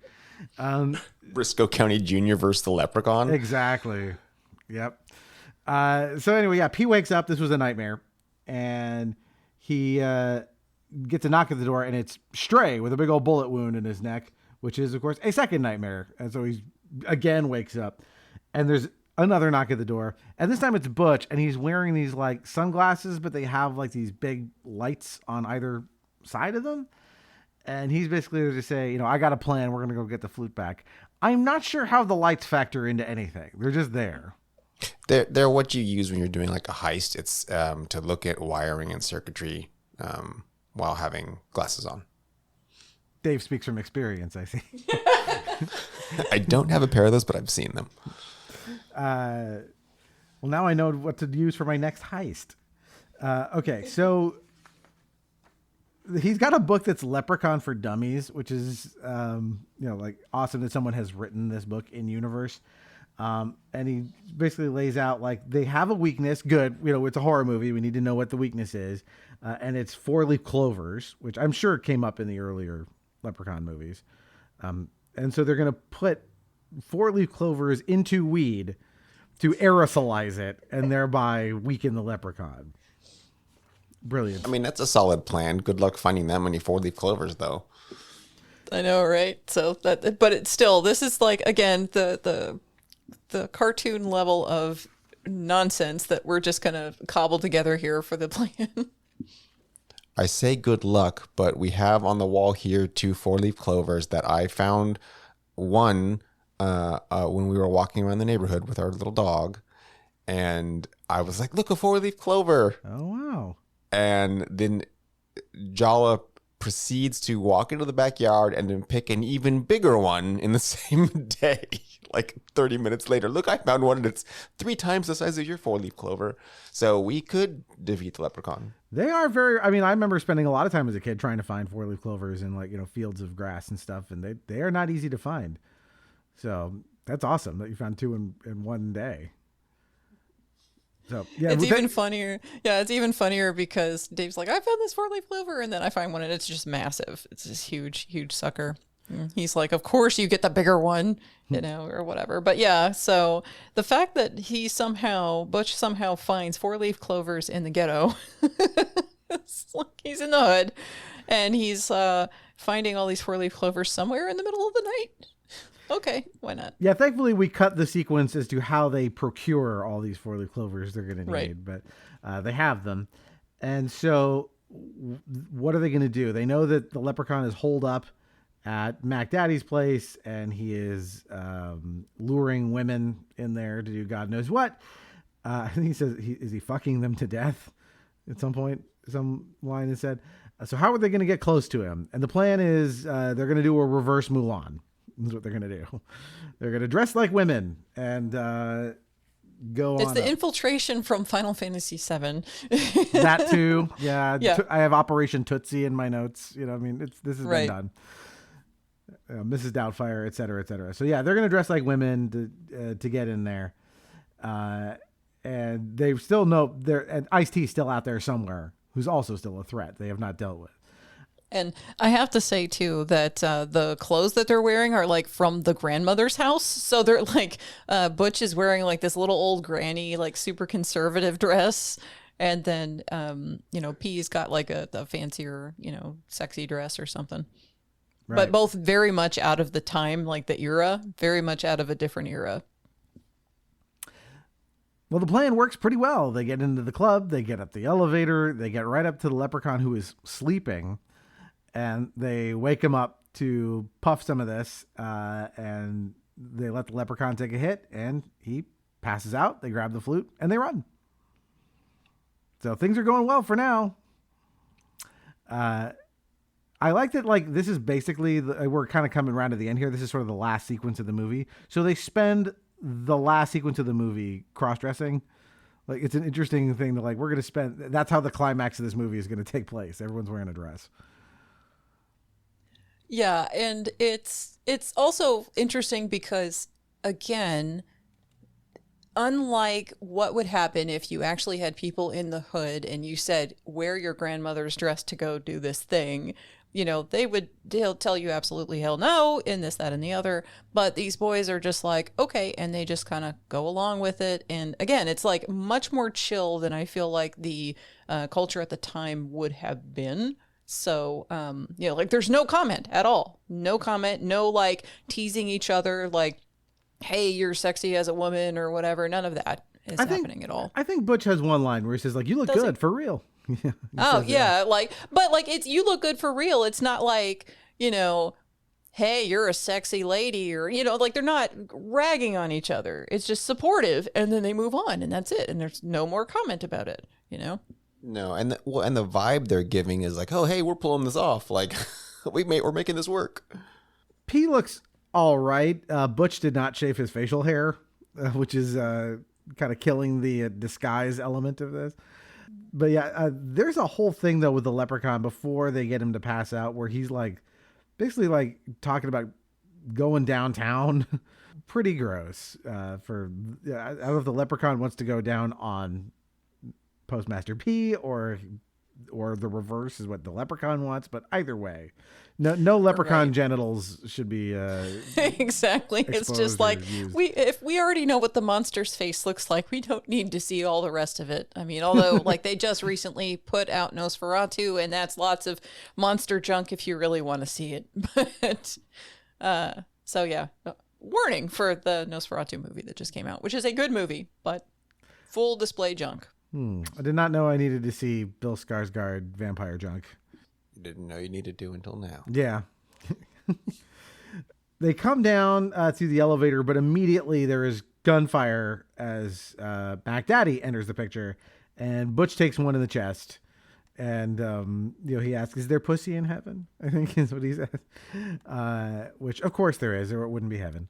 Right. And because like the whole movie, he's been just, he's wanted very much to, not be a virgin anymore. And so he's trying to find somebody. And that's his whole goal for basically everything is he, hang out with his friends, but also he just wants to get laid for the first time. And then so, like this is his poignant end. And I don't know about y'all, but like at this point in the movie, I definitely was like rooting for them to actually still pull it off and still like somehow win over the leprechaun. Yeah, I mean, again, everyone's charming in their own way, and these boys, like, they're not bad people. Like, nobody in this is like a bad person. They're just like caught up in their circumstances and making the best with the hand they've been dealt. And a lot of times that hand's a shitty hand, and they just gotta live. Now, some people are taking advantage of other people, but you don't see anyone doing anything outright like evil or just being terrible. Yeah, you don't feel like Butch has it coming, and also if he's a virgin, theoretically, horror movie rules suggest he's supposed to be the one that lives. Right. So, and the thing too about Leprechaun is that we'll kind of get there when we get there, but like in most of the Leprechaun movies, I believe the Leprechaun is usually the winner, and there's only like a couple of instances where he's not. So, or is it? Or no. Yeah, I think that's right. Well, Dave, you name checked Freddy Krueger, at the beginning of this, and very clear, like Freddy Krueger generally wins as well. Even when you kill him, there's usually one last, bit. One last ha ha ha. Yeah, they're not anti-heroes because they're not doing anything like good. But they are, they're villains with a lot of panache, I guess. So you aren't left just rooting for like whatever the teen of the day or like the protagonist is. It's more like, oh, the villains are kind of more interesting. Now in Freddy Krueger's case, that became something that was a trope moving forward with it. And then originally it was like, no, this is not a good dude. Like you want him to be vanquished, but just by his nature, he just keeps coming back. Well, he's so charming, right? That's the thing. Eventually, Freddy becomes the protagonist. Yeah, and you don't want him to be a charming evil, particularly just based on his like lore of his history. That isn't the case for the Leprechaun. Like, there's not like a bad origin. But what it doesn't do is, and particularly in this instance, it's not doing the thing that Candyman was doing, where its past trauma is being visited upon anew. Because the Candyman franchise is more serious in tone, and it's not funny, but it has that depth of character that this is also portraying, where you get more than just stereotypes and characters in like the Candyman series. Yeah, one of these days we'll do Candyman on this show because it's one of my wife's favorites. And like that, as you said, there is no winking in that franchise. There's no one-liners and puns and stuff like that. They are taking that very seriously. Yeah, and the Leprechaun films, if they would to be serious, which I believe is more when they tried to reboot it, those don't do as well. Like, this needs that like wink, wink, nudge, nudge, poke you in the ribs. Like, the Leprechaun's just a goofball, but he's still very much deadly, and that's again that juxtaposition is what makes it really work, and they know that, and that's why they just kept like raising the level of ham in these movies. Totally. So we're rounding kind of into the end here. So again, Mac Daddy has now killed Butch, and he and P are talking. Basically, Mac Daddy just wants the flute, and he doesn't think that P is capable of firing back and killing him. But P rises to the occasion and unloads his gun into Ice-T. I'm supposed to trust you now? I would advise you to trust me. I know that would be the worst thing you could do in your life. But right now, we got no options. And you really ain't got no options. You ain't no motherfucking gangster. Get that fucking gun out of my face. You ain't about to kill nothing, little bitch.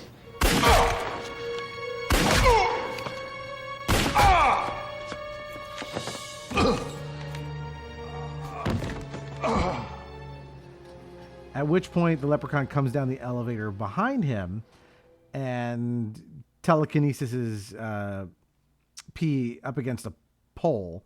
And we get what I will call, I have in my notes as a rap battle, which is basically a couple of couplets from Leprechaun. P responds in kind. He's not really rapping. He is doing more Leprechaun type couplets. Cross-dressing imposter.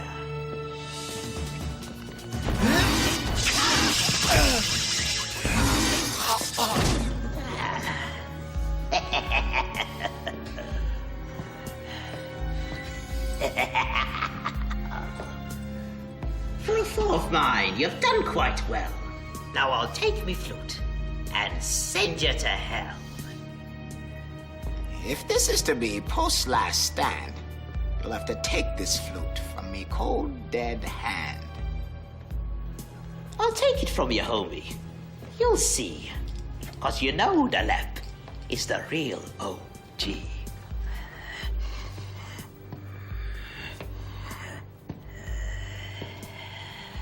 What are you gonna do about Mac Daddy? Behind me. A valiant try, and right on cue. But if I fall for that, I'm as stupid as you. Mac Daddy ain't dying today.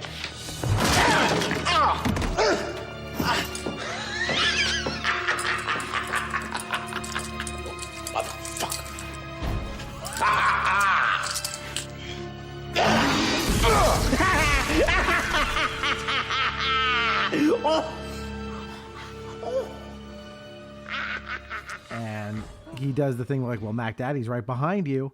And Leprechaun is like, bullshit. You know, that you're just trying to get me to turn around. But nope, Ice-T is there, clocks him with a chair. Unfortunately, the Leprechaun just telekinesis is Ice-T's torso wide open, just explodes him. And that tosses the necklace up in the air, and the Leprechaun screams, but we cut to black. We don't see what happened. But I love this end for Ice-T. It's so gonzo.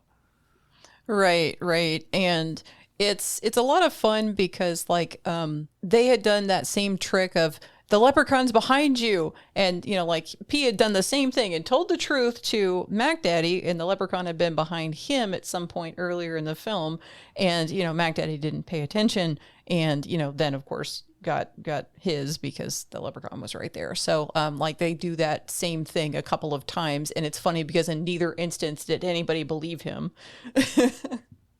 So what did you think about the end of the movie like that? Yeah, it's a fun little bringing everything back together.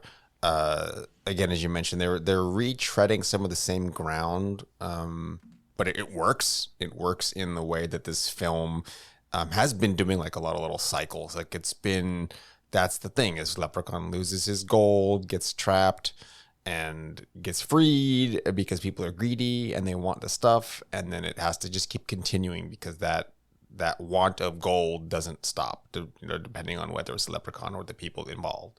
Well, something that I had read said that this was like, as of the point of this movie, I think this was the first one where the people didn't win against the Leprechaun, I think. Yeah, he's all like the entrapment or like the neutralizing of the Leprechaun. That's the constant thing. It's the same thing with, like, say it's Jason from Friday the 13th. Something will stop him, that it puts the nightmare off for one more day, and then the evil is left to sleep until some naughty teenagers come by and wake it up again. Right, because like after the end of it cutting to black, then you get this whole scene where the Leprechaun is just like hanging out and doing his absolutely god-awful rap, and having the Yeah, I was gonna say, before we get to his god-awful rap, we do have the final like kind of Twilight Zone-y thing. So we see P being introduced on stage. He's got like this Morpheus Matrix kind of look to him that like Jay-Z would do this as well. And he's just rapping in front of the crowd to uproarious applause. He walks off stage, pulls off his sunglasses, and he's got the green eyes. And then, then the leprechaun says, "I taught him everything he knows," followed by his horrendous rap. Right. And that's so, yeah. And I will say that I was like, oh, because I was really kind of hoping that the kids would make it after all of the sacrifices of all these really cool side characters. Yeah, but no, we're treated to the Lep in the Hood rap that goes on a really long time. Like, he just keeps rapping. And prior to him, with Postmaster P doing his, like, oh, he won the tournament in Vegas, the rap he's doing there is really weird because he just keeps repeating, like, a refrain over and over and over. And that's, I think, the cue to go, something's not right. Yeah, I noticed that as well, where I'm like, this song doesn't feel like it's as good. And part of it is that I think we're only seeing the last, 30 seconds of the song. Yeah. But it was definitely like, yeah, this is odd. It's, it's weirdly flat, sort of the way he delivers it. But then, like, the Leprechaun's rap, like, this reminded me a lot because there are two Nightmare on Elm Street rap songs. One, which is just the one, Nightmare on My Street by Fresh Prince. And then there's the Fat Boys one, Ready for Freddy, which actually has, like, Robert Englund, again, doing rhyming couplets in the song. And so, like, this very much felt like, oh, we're going to do one of these with our horror character. Since, again, I guess he and Freddy are probably some of the few slasher characters that are actually verbal. Yeah, you don't normally get that with just this genre. It's not, like, built for it, really. Like Mike Myers or whatever, it doesn't say anything. No, he doesn't say anything. Jason doesn't talk. There's not anyone else that's like a mass killer doesn't say anything, and that's their whole shtick, is like they're that faceless void of evil that you can't reason or bargain with. And I mean, you can't really reason or bargain with. You can reason with Freddy, but it's not going to work out for you. You have the best chance of not dying with the Leprechaun. Mostly just give him the gold. Like, don't take his gold. But he doesn't do a whole lot of collateral damage generally. Yeah, his stakes are kind of smaller, and that, like I said, he just normally just wants his gold back. And like you said, if you give it to him, there's a chance he might let you walk, maybe. Right. And the thing is that, like, if you have your slasher character start talking, then they have the chance to possibly become charismatic, as in the case of both Freddy and the Leprechaun, to where, like, no, they're actually fun and funny, and then they have to, you have to go somewhere with that, and how are they gonna to make this still a horror movie but also have those characters be charming? Well, they have to make it funny or something like that, because they can't go with another genre. It doesn't mash up right. I was going to ask you, Jala, we're here at the end. You said Coolio appeared more. Where else was he? He was also in the audience of people that were watching the second audition. He was in that audition. He might have even been in the first audition, like in the set of people that were in the first audition. But he was there, I thought, in the second audition as well. Right, Dave? I believe so. I mean, he has a very distinctive hairstyle. So he's there at least twice, I believe. Yeah. Well, so we're here at the end of Leprechaun in the Hood, an Irish treat for all, filled with both faith and begorra, whatever that is. And why do you think it is people loved this movie so much? Because, like, I feel like there is that sense of, like, oh man, this is a lot of fun, and people will, as you said, come into a video store and rent it in a way they probably weren't as over the moon about for 3 or Leprechaun in Space or whatever. Like, there's something that has a little more magnetism to this one that warranted a direct sequel. Well, it's the representation. I mean, honestly, you don't get, yes, people are getting, like, murdered in this, but you don't often have protagonists in these horror films, and indeed pretty much the entire cast, aside from Warwick Davis, is part of the Black community, and they're using stereotypes, but not in a way that's recognizable. And you can go, okay, I can understand, like, I have friends like this characters, or I know someone like this, which you get in, like, a lot of the say 80s and 90s films that are comedies more, I guess, not as much in the horror ones, other than, like, yeah, okay, I know a jock and a nerd and some basic stereotypes, but it wasn't treated in, like, this way where everyone they're being made fun of, but I guess it's less exploitative and more like in a friendly way. Yeah, I just think it's just that it feels sort of like the National Lampoon movies, if those were to be horror. Right. It's kind of like that. And it's definitely something that was, again, aimed towards the community that was being represented. And it showed because those are the people who came out and forced to actually rent the movie and, all of that. And it was part of that whole wave of stuff that came after In Living Color where, for quite a number of years, you've had a lot more representation for the Black community in movies in general, in a lot of comedies, especially by the Wayans brothers and other folks. And so even though this is not something that does that as its dedicated thing, it could have an entry in there and, still work as part of like the cultural movement of the time, if you will, that started, really like taking off when In Living Color did its thing. Yeah, the late 90s in particular through the early 2000s had it's not really a resurgence, but a trend of having horror that is involving the Black community. You had things like Vampire in Brooklyn, Tales from the Hood. They did Tales from the Hood 2. When was Blade? Blade was 99, I think. 99, yeah, 99, 2000. So we had a lot more, like there was a prevalence. You get the scary movies, which again, that's leaning, that is the Wayans brothers, so that does lean more on the comedy side. But it wasn't until maybe like 2015 or so that we see this resurgence again of this kind of horror films, and that's been specifically with I don't know why his name escapes me. There's Get Out. Oh, Jordan Peele. Yes. So he brought back this like feeling of like relatability and bringing like Black culture to the fore and telling those stories versus just, it's just a bunch of whitey McWhite kids getting killed.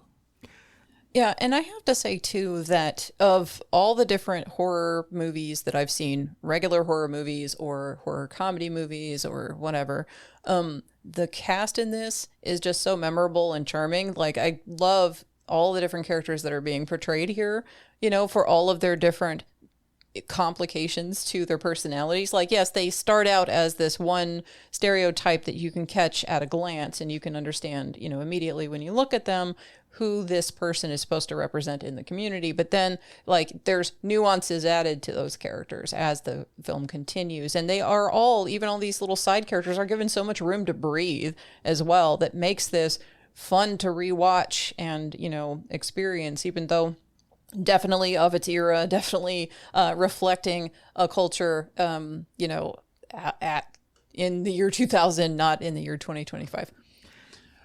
Yeah, and this is something where it's lower budget, it's direct to video, but you can tell that everyone looks like they're having fun making this movie, and sometimes that's kind of all you need. Like if the cast and crew is like selling that vibe, then it doesn't have to hinge on like a specific plot. The plots are ridiculous, but it's fun, and sometimes that's all you want. Yeah, for like the fifth Leprechaun movie that's straight to video, it's shocking that like nobody's half-assing it. Like the feel, as you said, is like we're gonna commit to this and kind of go at it 100%. And that's probably why there is this weird line, albeit maybe not the straightest line, from something like this to Get Out and Us and Nope, like these more loftier, artsier horror films. But, representational, right? Like for years, that was the joke of like the Black guy's going to die first in the horror movie. And for, to have a horror film like this, where like, no, the whole cast is Black. Like that's so rare. It's hard to like get that across, especially for like a younger audience of like, people really had to go out of their way to do this. It wasn't like, Tyler Perry was just, churning these out at a furious pace like he was for at least during the 2010s. Like it took stuff like this to get there, but looking at it kind of in a vacuum just on its own, this was really fun to watch. Like I had so much fun watching this, even though it's like, again, not a quote unquote good movie. Like this was a blast. Like I can see why people are going into their video store going like, man, let's go watch Leprechaun in the Hood. Like it is over the top in a way that is incredibly endearing. Yeah, it's this has the charm that I would say, I'll go back and watch like Airplane or Naked Gun, and they're just patently ridiculous, but they're charming. And again, everyone looks like they're having fun, and that to me is just like a good hallmark of a popcorn movie. And the funniest thing, and this is something that occurred to me when I was listening to both of you talk earlier, is the fact that we talked about Smile 2 as a bonus show on my podcast stuff. And Smile 2, we like that movie a lot, but there are people who don't sell the smile and the face and everything that are extras that are in certain scenes in the movie. There's some that are very, very good, and those are the ones in the trailer. And then all the other ones, there's some that are good and some that aren't. And it's funny because in this movie, the people, when they're reacting to the flute, they have like this very convincing, the way that Dave had mentioned, very convincing look on their face. And so like they were having so much fun with it, and they were doing such a good job that even though it's a direct-to-video production, it did some things better than even some modern stuff, and with the bigger budgets that are actually released in the theaters, like, wow, okay. That's, kind of a testament to the people who made this really loving it. It's a labor of love kind of production, it feels like. Yeah, everyone understood the assignment, right? Right. Yeah. And that's probably part and parcel of why Warwick Davis keeps returning to this. I mean, he did so many of these films, and he's just obviously having fun.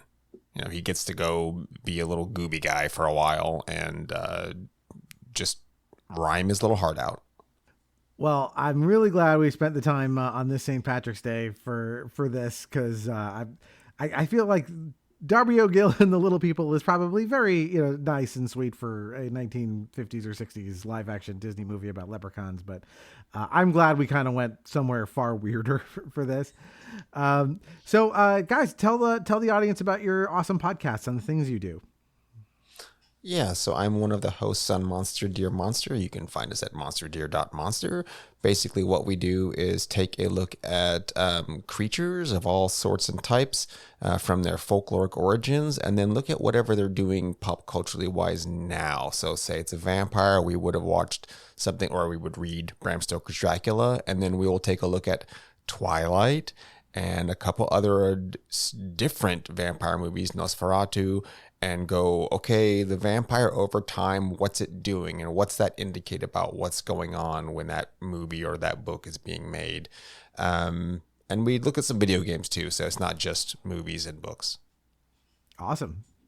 Right, you're in the middle of that Elden Ring DLC right now, and you got Liza P DLC coming up too. So yeah, video game content coming down the pipes on Monster Dear Monster. So as for me, I do Jala-Chan's Place. It is a sort of alternating between real life topics and talking about media, oftentimes through the lens of those topics. So we'll talk about things like, I don't know. One that's coming down the pipe soon is on trauma response. So real big and heavy subject. But we also have things like the science of flavor, the microbiome of your body, things like that, where we talk about different concepts or health things.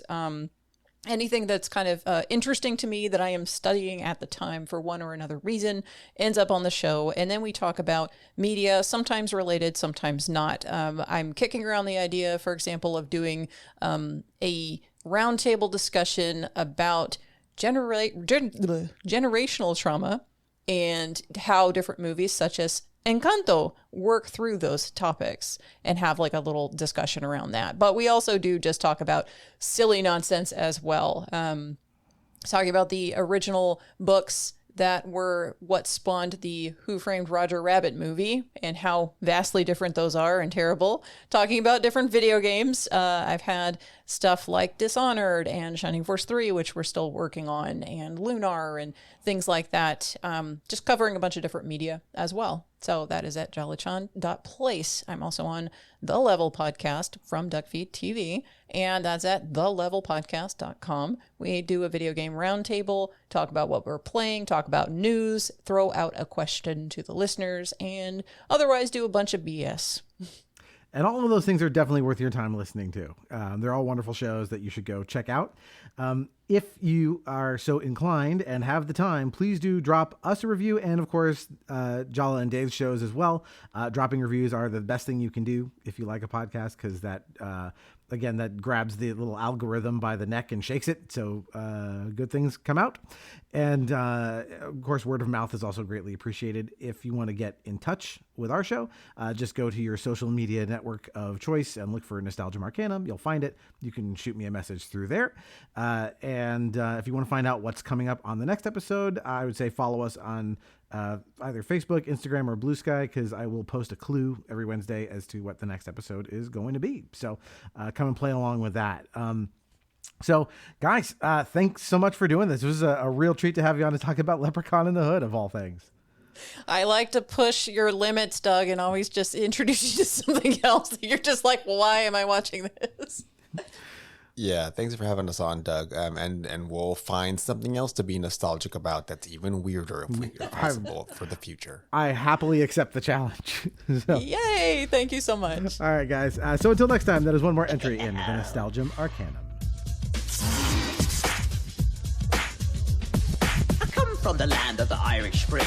Dublin's the place where I learned my thing. From the Emerald Isle to your place in the hood, I'm the man of green, come to do no good. Lep in the hood, come to do no good. Lep in the hood, come to do no good. Blunt is dope, this place is hype. There's a lassie, she's just my type. I hate to resort so soon to marry. Haven't been late in so long, it's tragedy. I'm so bad, I'm good. I'll show you what to do, so lend an ear. Don't worry, little lassie, you've got nothing to fear. Sit with the lad who's lean and green, and let me show you why I'm a love machine. Come to do no good. I'm a wee green guy who's new to town. Show me what you do when you get down. I'll go up, you go down. We'll cause a scene, you'll love the dream. Left in the hood, come to do no good. Left in the hood, when we're bad, we're good. From the cliffs of Moor to your front door, better turn up the lights and pray some more. We're gonna party through the night until the dawn. Then you and I are gonna get it on. Left in the hood, come to do no good. Left in the hood, come to do no good. Well, just in time for St. Patrick's Day, crowds are coming by the dozens to get an up-close view at what some say is a piece of Irish folklore. Some people in the Crichton area of Mobile say a leprechaun is taking up residence in their neighborhood. A leprechaun. NBC 15's Brian Johnson has more. Curiosity leads to large crowds in Mobile's Crichton community. Many of you bringing binoculars, camcorders, even camera phones to take pictures. To me, it look like a leprechaun to me. All I gotta do is look up in the tree. Who else seen the leprechaun? Say yeah! Eyewitnesses say the leprechaun only comes out at night. If you shine a light in its direction, it suddenly disappears.